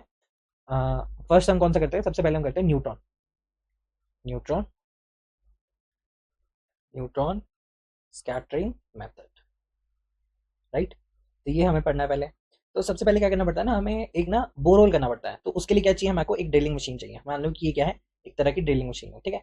इसको मैंने एज्यूम कर लिया ये क्या है? हमारी ड्रिलिंग मशीन, राइट। तो हमें सबसे पहले क्या करना पड़ता है? हमें को सबसे पहले एक बोरहोल करना पड़ता है जिससे फ्रॉम द ड्रिलिंग मशीन। और इस बोरहोल का क्या डाया जो होता है ना, वो अप्रोक्सीमेट होता है 5 से लेकर 10 सेंटीमीटर तक इसका डाया होता है। किसका? ड्रिलिंग मशीन का। हम क्या कहते हैं यहाँ पे? Bore hole drilling. तो ये हमारा क्या हो गया? फर्स्ट स्टेप हो गया। किसमें? इसमें ज़्यादा ध्यान नहीं देना आपको, आपको बस क्या करना है, इसको सिंपली अंडरस्टैंड करना है, ठीक है, अंडरस्टैंड इट, बस। इसमें ज़्यादा मतलब ऐसे नहीं कि आपने बहुत ज़्यादा मतलब देख लिया कि हाँ भाई ड्रिलिंग है तो उसका डाया जो है 15 से 10 सेंटीमीटर तक है। ये मैं उन बच्चों को पढ़ा रहा हूँ जो आगे पीएचडी वगैरह भी करना चाहते हैं ना, उन लोगों के लिए ये मैं एक्स्ट्रा इन्फॉर्मेशन देता हूँ। अब मैं बोल रहा हूँ बीच में कि भाई ये इंपॉर्टेंट नहीं है, तो इसका मतलब है कि वो कॉम्पिटिशन एग्जाम के लिए इंपॉर्टेंट है, ठीक है। तो अभी क्या कर रहे हैं हम? सबसे पहले हमने क्या किया? बोर होल ड्रिलिंग की, ठीक है, और उसका डाया कितना है? 5 से लेकर 10 सेंटीमीटर तक उसका डाया है।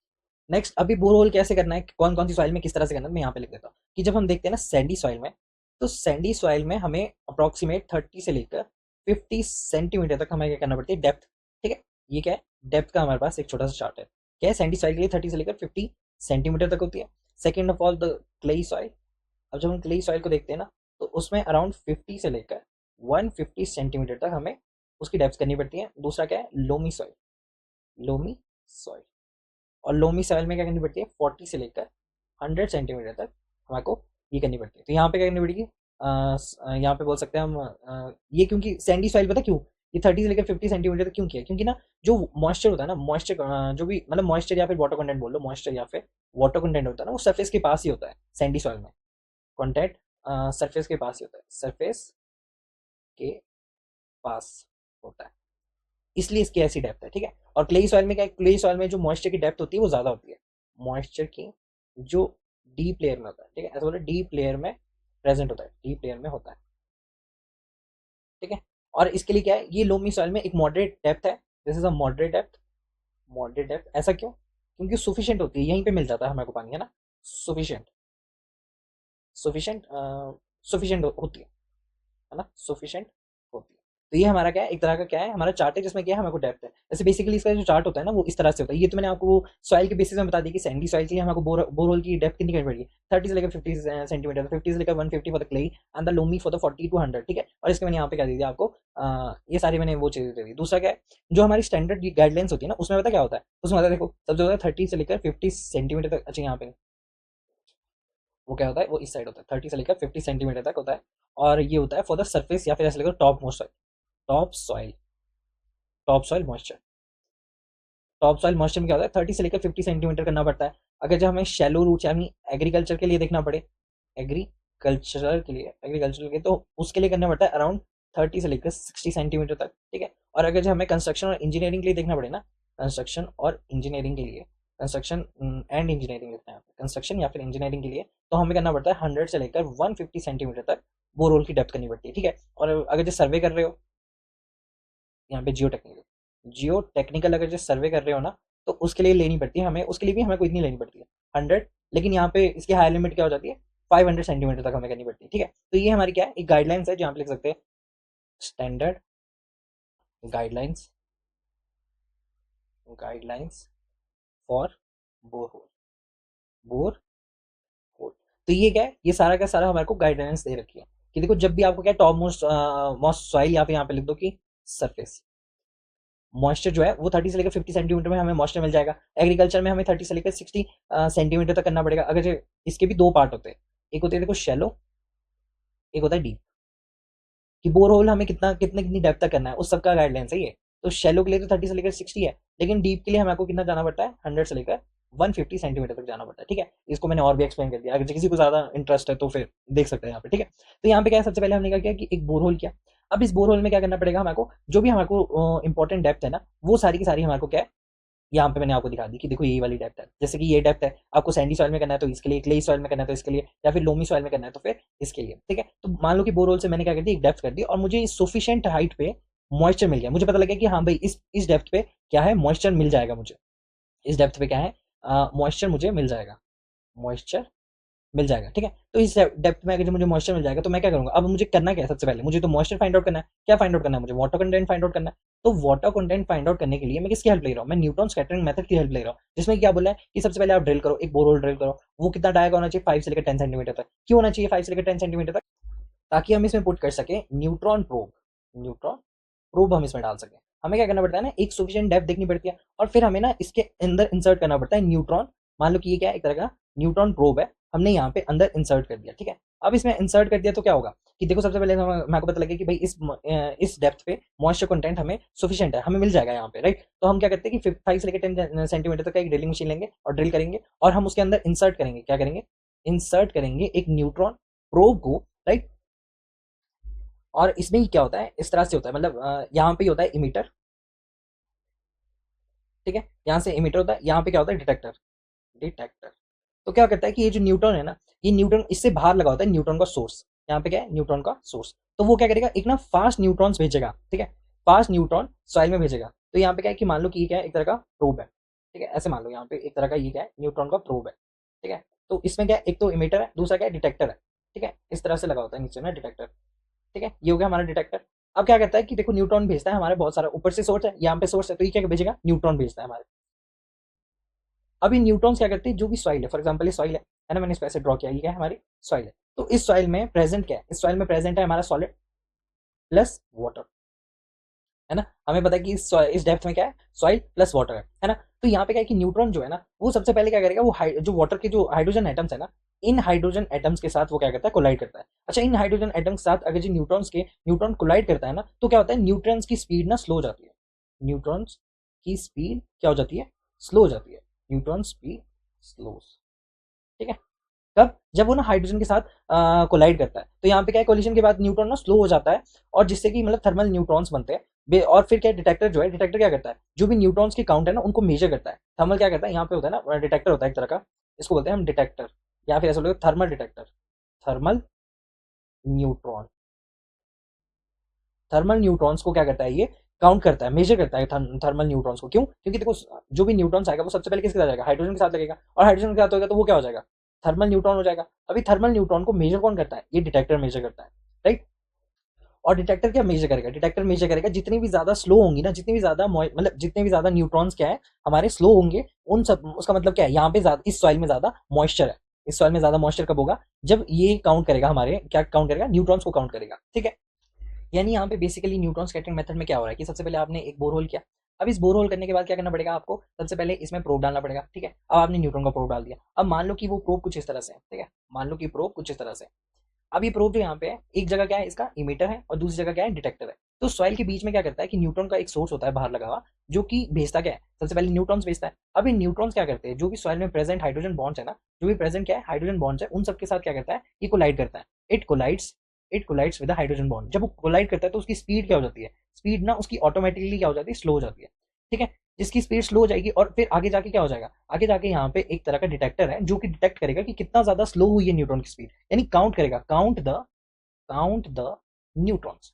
डिटेक्टर क्या काउंट करता है? न्यूट्रॉन्स को काउंट करता है। तो मतलब जितनी ज्यादा स्लो स्पीड होगी न्यूट्रॉन्स की, है ना, उससे क्या काउंट होगा? उतना ज्यादा क्या है? मॉइस्चर कंटेंट है। उतना ज्यादा क्या है हमारे पास? वाटर कंटेंट है या फिर मॉइस्चर कंटेंट है। और इसी वाटर कंटेंट को हम फिर क्या करते हैं? एक ना प्री कैलिब्रेटेड चार्ट होता है, ठीक है। एक प्री कैलिब्रेटेड चार्ट होता है ना। उसमें क्या लिखा होता है एक साइड पे? अगर मैं यहाँ पे आपको ड्रॉ करके भी दिखाऊं कि वो जो प्री कैलिब्रेटेड चार्ट है वो किस तरह से होता है, यहाँ पे लिख सकते हैं प्री कैलिब्रेटेड चार्ट। कैसा है दिखता है? कैलिब्रेटेड चार्ट ऐसे दिखता है कि सबसे पहले यहाँ पे क्या है कि सॉइल में जो भी मॉइस्चर कंटेंट है, सॉइल का जो भी हमारा क्या है मॉइस्चर कंटेंट है, वो परसेंटेज में यहाँ पे शो होता है चार्ट में, राइट। और यहाँ पे लिखा होता है हमारा न्यूट्रॉन के काउंट, न्यूट्रॉन के काउंट रेट, ठीक है। सीपीएस में क्या होता है? यहाँ पे होता है देखो 50 से लेकर 100 अगर जो काउंट है, तो फिर उसका सॉइल में मॉइस्चर कितना है? 5 से लेकर 10% तक मॉइस्चर है। अगर जो यहाँ पे कितना है 100 से लेकर 200 तक है, तो वो होता है अराउंड 10 से लेकर 20% तक। और ऐसे ऐसे करके सो ऑन करके ऐसे 400 500, ठीक है। और यहाँ पे क्या है 40 से लेकर 50%, या फिर ऐसे लिख दो 300 से लेकर 400 तक। और यहाँ पे कितना है 200 से लेकर 300 तक, ठीक है। तो इसका कितना हो जाएगा? इसका हो जाएगा 20 से लेकर 30%, इसका कितना 30 से लेकर 40%, ठीक है। 40%। तो इस तरह से दिखता है कुछ प्री कैलिब्रेटेड चार्ट, ठीक है। अब लग गया पता आपको कि भाई प्री कैलिब्रेटेड चार्ट है, इसका मतलब क्या है कि जितना ज्यादा यहाँ पे लिख देता हूँ मैं कि जितना ज्यादा क्या होगा हमारा? न्यूट्रॉन स्लो होगा, न्यूट्रॉन्स स्लो डिटेक्ट होगा, डिटेक्ट होता है, उतना ज्यादा उतना उतना ज्यादा सॉइल में मॉइस्चर मॉइस्चर होगा। तो समझ में आया किस तरह से हमने करना है ये न्यूट्रॉन का, ठीक है। वैसे इसको ज़्यादा अंडरस्टैंड करने की जरूरत नहीं है, मतलब ऐसे समझो कि हाँ भाई ठीक है हमने देख लिया, हमको पता है कि हाँ भाई ये होता है, ठीक है। तो पता लग गया आपको क्या है कि न्यूट्रॉन स्कैटरिंग मेथड में क्या है कि न्यूट्रॉन बोर होल, ठीक है। और इसमें को ज्यादा ध्यान देना कि 5 से लेकर 10 सेंटीमीटर तक क्या है इसका डाया है, ठीक है। और ये क्या हो गया? न्यूटन का इमीटर हो गया, एक साइड डायरेक्टर हो गया। यहाँ से क्या है न्यूट्रॉन जाएंगे फास्ट फास्ट और वो कोलाइड करेंगे, उनकी स्पीड क्या हो जाएगी? स्लो हो जाएगी। जैसे स्पीड स्लो हो जाएगी वो डिटेक्ट हो जाएगा, उसका काउंट करके डिटेक्ट हमारा डिटेक्टर, और डिटेक्टर काउंट करेगा। और प्री कैलिब्रेटेड चार्ट से हम देखेंगे तो हमको न्यूट्रॉन स्कैटर मेथड में ये पता लग जाएगा कि भाई सॉइल में कितना मॉइस्चर है। जैसे कि यहाँ पे बताया कि सॉइल में मॉइस्चर कितना 5 से लेकर 10% तक है, 10 से लेकर 20% तक है। और डेप्थ वगैरह जो है वो मैंने आपको बता दी कि देखो ये होती है depth. Standard guideline for the borehole क्या होती है कि सरफेस के लिए कितनी 30 to 50, agriculture for shallow and deep is 30 to 100, ठीक है। Definitely for the construction and engineering 100 to 150, and with the survey when the survey is being हेल्डिंग मतलब जियो टेक्निकल तो 100 से लेकर 500 सेंटीमीटर तक हमारा क्या होता है ये डेप्थ होती है, राइट। और दूसरी क्या है यहाँ पे भी लिख दिया मैंने कि सैंडी सॉइल के लिए कितनी है 30 से लेकर 50 सेंटीमीटर, 50 से लेकर 100 और 40 से लेकर 100 सेंटीमीटर। तो यही होता है हमारा रेडिएशन मेथड, ठीक है। इस तरह से गामा रेडिएशन भी होता है, ठीक है। उसमें भी क्या होगा? एक तरह का डिटेक्टर होगा, दूसरी जगह के वो होगा, ठीक है। और वहां पे भी क्या होगा? हमको एक तरह का वो काउंट करेगा जब गामा रेज जाएगी। इसमें बेसिकली क्या होता है कि देखो वाटर कंटेंट ये हाइड्रोजन के साथ जाएगा। अच्छा, वाटर में कुछ गामा रेज क्या अब्जॉर्ब हो जाती है और कुछ क्या हो जाती है? डिफ्लेक्ट हो जाती है। अब जो जो डिफ्लेक्ट हो जाएगी या फिर जो जो क्या होगी, यहाँ पे देखो डाटा लॉगर है ना, यहाँ पे डाटा लॉगर होता है। तो वो डाटा लॉगर कैलकुलेट क्या करेगा? सबसे पहले वो देखेगा कि भाई कितनी कितनी डिफ्लेक्ट हो चुकी है और कितनी क्या है अब्जॉर्ब हो चुकी है। फिर उसके हिसाब से हम क्या एक प्री कैलिब्रेटेड चार्ट होता है, उससे हम क्या देखते हैं गामा रेज की जो गामा रेज कितनी डिटेक्ट हुई है या फिर कितनी है, और सॉइल मॉइस्चर का पता लगेगा, ठीक है। तो ये हो गया हमारा कौन सा रेडिएशन मेथड। इतना क्लियर हो गया? समझ आ गया जो भी मैंने बोला, ठीक है। इतना ज्यादा इंपॉर्टेंट नहीं है ये, ठीक है। बस ऐसे समझ लो। देखो है क्या इसमें? बेसिकली रेडिएशन है तो रेडिएशन होता है, तो फिर क्या पता किसी को हो जाए, है ना। तो इसके लिए स्किल्ड वर्कर ही चाहिए होते हैं, दैट इज वाई इसको ज्यादातर यूज नहीं करते वाटर कंटेंट फाइंड आउट करने के लिए। और भी अच्छे तरीके हैं, ठीक है। इसके एडवांटेज डिसएडवांटेज यही है कि एक्यूरेट मेथड है, ठीक है। इसके एडवांटेज डिसएडवांटेज भी लिख लो, अगर किसी को ज़्यादा ही पढ़ना हो। तो एडवांटेज और डिसएडवांटेज क्या होंगे इसके? सबसे पहला है क्या? सबसे पहले तो यही है कि देखो नॉन डिस्ट्रक्टिव है, नॉन डिस्ट्रक्टिव है, नॉन डिस्ट्रक्टिव मेथड। ठीक है, नॉन डिस्ट्रक्टिव मेथड क्या है कि जो सॉइल है ना, सॉइल को डिस्टर्ब नहीं होती है इससे। मतलब हम जब रेडिएशन मेथड इस्तेमाल करते हैं तो सॉइल, मतलब यहाँ पे लिख दो कि सॉइल जो है इससे डिस्टर्ब नहीं होती, डिस्टर्ब नहीं होती, राइट। ठीक है, सेकंड वन क्या है? सेकंड वन है हमारे क्या, रिजल्ट जल्दी मिलता है, तो फास्ट रिजल्ट बोल सकते हैं। ठीक है, और दूसरा क्या है कि हम डीप सॉइल में, कि डीप सॉइल मॉइस्चर अगर जो हमें मेजर करना है, मॉइस्चर मेजरमेंट इज पॉसिबल। और क्या मिलता है? एक्यूरेट रीडिंग मिलती है, एक्यूरेट रीडिंग मिलती है। तो बस यही है इसका एडवांटेज। और डिसएडवांटेजेस क्या है? एक्सपेंसिव होता है। डिसएडवांटेजेस, डिसएडवांटेजेस क्या है कि यह है एक एक्सपेंसिव इक्विपमेंट्स चाहिए हमें, क्या है? Expensive equipments. ठीक है, दूसरा क्या है? रेडिएशन जो है वो सेफ नहीं होती यूज करने के लिए, तो रेडिएशन सेफ्टी का भी इशू आ जाता है, सेफ्टी इशू। ठीक है, और क्या है? और देखो स्किल्ड वर्कर चाहिए तो स्पेशल ट्रेनिंग भी चाहिए इसके साथ काम करने, स्पेशल ट्रेनिंग रिक्वायर्ड होती है। तो बस यही इसके डिसएडवांटेजेस है। बाकी अब आप बोलोगे सर ये भी तो एक्यूरेट है, अरे बच्चे एक्यूरेट है, लेकिन आपको स्किल्ड वर्कर भी चाहिए, इसको काम करने के लिए पता भी होना चाहिए। और सिर्फ वाटर कंटेंट अगर निकालना ही है तो why would you use such kind of radiation जिसमें कि मतलब आपको हार्मफुल हो। आप बोलोगे कपड़े पहन लेंगे, अरे कपड़े पहन लेंगे, स्किल्ड भी, आपको स्किल्ड भी तो होना पड़ेगा इसको यूज करने के लिए। अब देखो ये प्रोब वगैरह लगाना है, फिर वो आपको रिपोर्ट देगा, फिर आपको ये सब चीजें, तो मतलब इसमें मतलब काफी ऐसी कॉम्प्लिकेटेड है, दैट इज वाई। और ये क्या क्या है, सीजियम 137 वगैरह ये सब ना प्रोब होते हैं। ठीक है, जो इसमें डालते हैं ना, उन सबको बोला जाता है इनको। ठीक है, तो इसमें ज़्यादा ध्यान नहीं देना आपने, रेडिएशन मेथड है। अब लास्ट वन कौन सा हमारे पास? Picometre method. ठीक है, पिक्नोमीटर मेथड, सॉरी। तो पिक्नोमीटर मेथड कहते हैं, पिक्नोमीटर मेथड, राइट। यहाँ पे हमने लिखा होगा कहीं pycnometer method, pycnometer method, specific gravity. Next क्या है हमारा? That is the pycnometer method. अब इस पिक्नोमीटर मेथड में क्या करना है हमको? सबसे पहले क्या है कि it is use for the specific gravity and the water, it is use for non specific gravity. ठीक है, यहाँ पे लिख देना, जब हमें स्पेसिफिक ग्रेविटी नोन होगी किसी भी उसकी, तो हम क्या कर सकते हैं? पिक्नोमीटर का इस्तेमाल कर सकते हैं। और वाटर डिस्प्लेसमेंट मेथड से कैलकुलेट करते हैं हम वाटर कंटेंट का। ठीक है, अब इस पिक्नोमीटर को समझने से पहले ना एक बात समझ लो कि जब हम गामा एस लिखते हैं, क्या लिखते हैं हम? जब हम गामा एस लिखते हैं तो वो क्या होता है? Wait of the water divided, wait of the solid, wait of the solid divided by the volume of the solid, ये चीज होती है, राइट। अब वेट ऑफ द सॉलिड किसके बराबर हो जाएगा? Volume of the solid multiply by gamma इसके बराबर हो जाएगा। इतना क्लियर हो गया? इसका मतलब क्या है कि सॉइल की जो सॉलिड है, जो भी सॉलिड है उनका वेट है ना, उनका वेट। इसका मतलब क्या है कि जो भी सॉइल में प्रेजेंट सॉलिड है उन सबका वेट जो है वो W S B S gamma S से रिप्रेजेंट होगा। इतना क्लियर हो गया? सिमिलरली अगर जो मैं क्या लिखूं, gamma W is equal to W S, W W upon V W, तो वो क्या हो जाएगा? वेट ऑफ द वाटर जो है, वेट ऑफ द वाटर जो है वो क्या है? That is W W. तो डब्ल्यू डब्ल्यू किसके बराबर हो जाएगा? गामा डब्ल्यू के मल्टीप्लाई बाय वी डब्ल्यू। इतना क्लियर हो गया? ये क्या होगा? वेट सॉइल में प्रेजेंट जो वाटर है उसका यूनिट वेट है। इतना क्लियर हो गया ना? तो ये चीज तो आपको पता लगी। अब क्या है कि देखो, जब आप क्या करते हो कि आप एक इक्विवेलेंट की बात करते हो, किसकी बात करते हो? इक्विवेलेंट, इक्विवेलेंट अगर जो मैं वाटर वेट की बात करूं, इक्विवेलेंट वाटर वेट की बात करूं, तो वो उसका क्या मतलब होगा? उसका मतलब होगा वी एस गामा डब्ल्यू।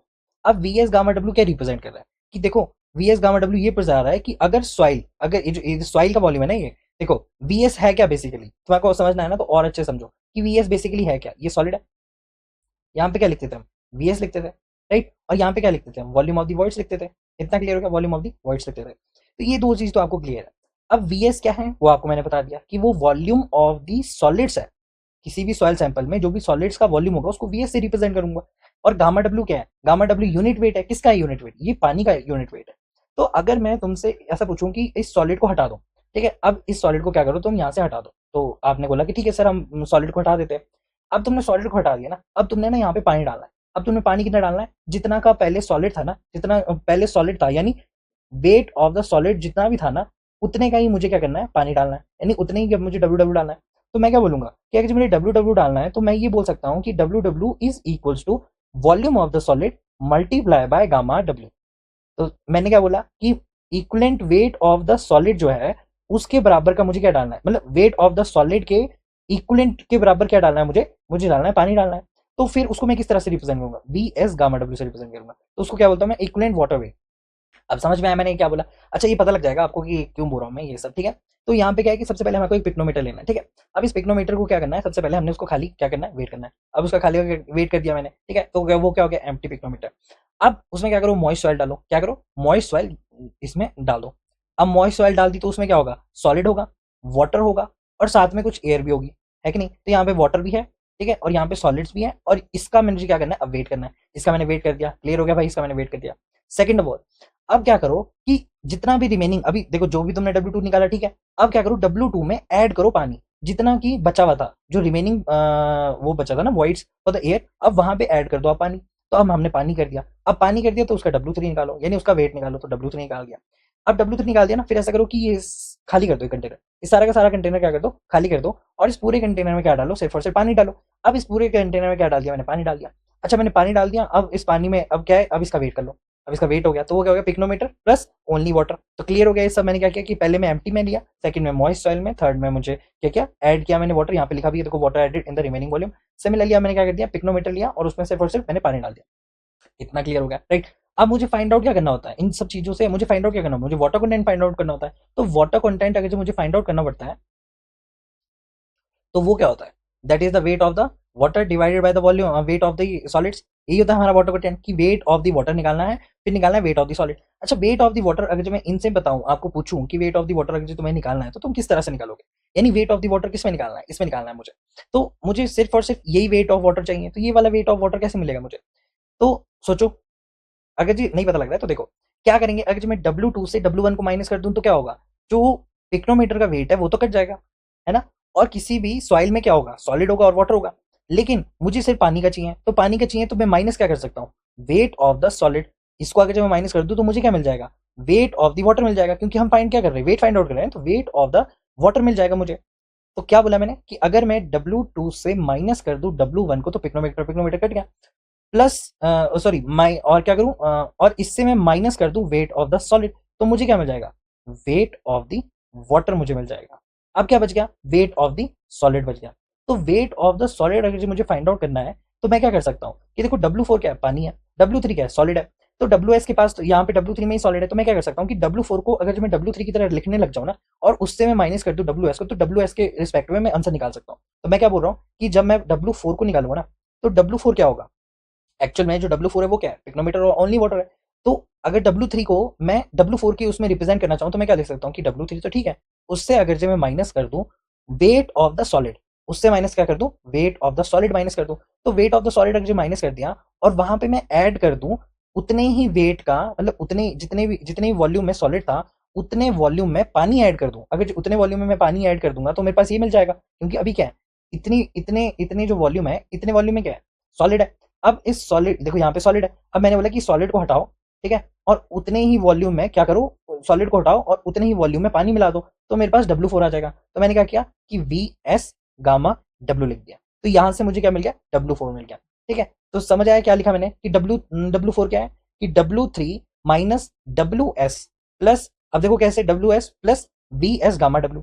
अच्छा अब बोलोगे तुम ये कि VS गामा W कैसे आया, देखो मैंने पहले ही बता दिया था आपको यहाँ पे कि हम क्या बात कर रहे हैं, हम बात कर रहे हैं इस WS की जगह पे, अगर मैं मुझे क्या डालना है, सेम वॉल्यूम ऑफ जहां पे सॉलिड्स थे वहां पे मुझे पानी डालना है, तो मैं क्या लिखूंगा, VS गामा W लिखूंगा। तो VS गामा W अगर मैं लिखूंगा, तो यहाँ पे क्या लिख सकता हूँ मैं कि VS गामा W क्या हो जाएगा, VS gamma W will be equals to weight of water having equivalent, having equivalent, equivalent क्या लिख सकता हूँ मैं, इक्विवेलेंट वॉल्यूम, इक्विवेलेंट वॉल्यूम, और वो क्या है, VS गामा W।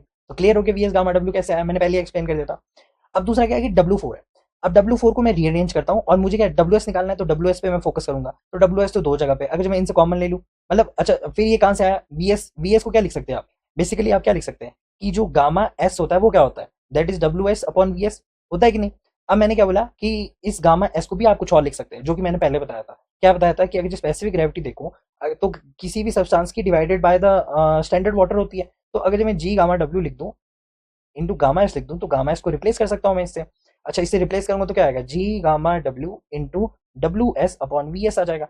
अब इस VS को क्या करूं मैं, ऊपर ले आऊं, तो यहाँ पे क्या हो जाएगा डब्ल्यू एस अपॉन जी गामा डब्ल्यू हो जाएगा कि नहीं, ये चीज आ गई।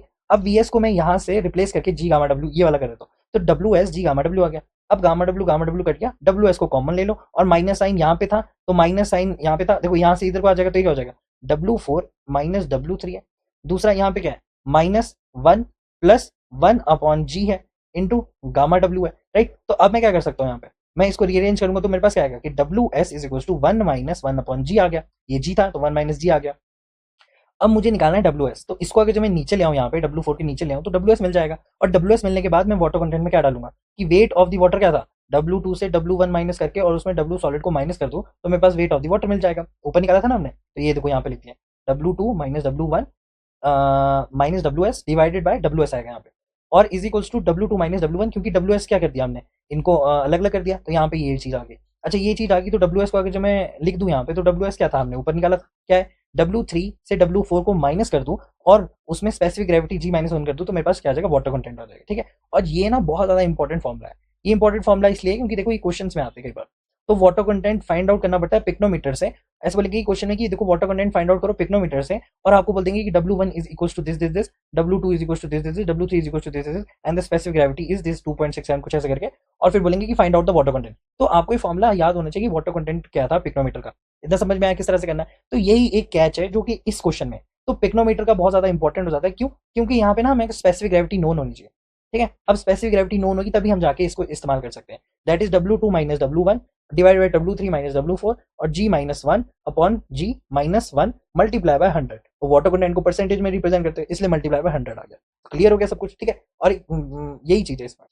अच्छा ये बेस्ट किसके लिए, सैंडी सॉइल के लिए, तो सैंडी सॉइल क्या मतलब course grey, coarse grain soil के लिए बेस्ट है, कोर्स ग्रे सॉइल के लिए क्या है ये बेस्ट है। सिल्ट क्यों बोला, क्योंकि इसकी परमेबिलिटी क्या होती है लो परमेबिलिटी होती है, लो सॉरी लो परमेबिलिटी, लो होने की मतलब लो नहीं, इसकी होती है लो प्लास्टिसिटी और रैपिड टेस्टिंग है। दूसरा क्या है कि ये क्या है not suitable for clayey soil, clayey soil के लिए क्यों है, क्योंकि देखो क्लेई सॉइल में क्या होता है कि मान लो कि ये क्या है एक तरह की हाई प्लास्टिक क्ले होती है।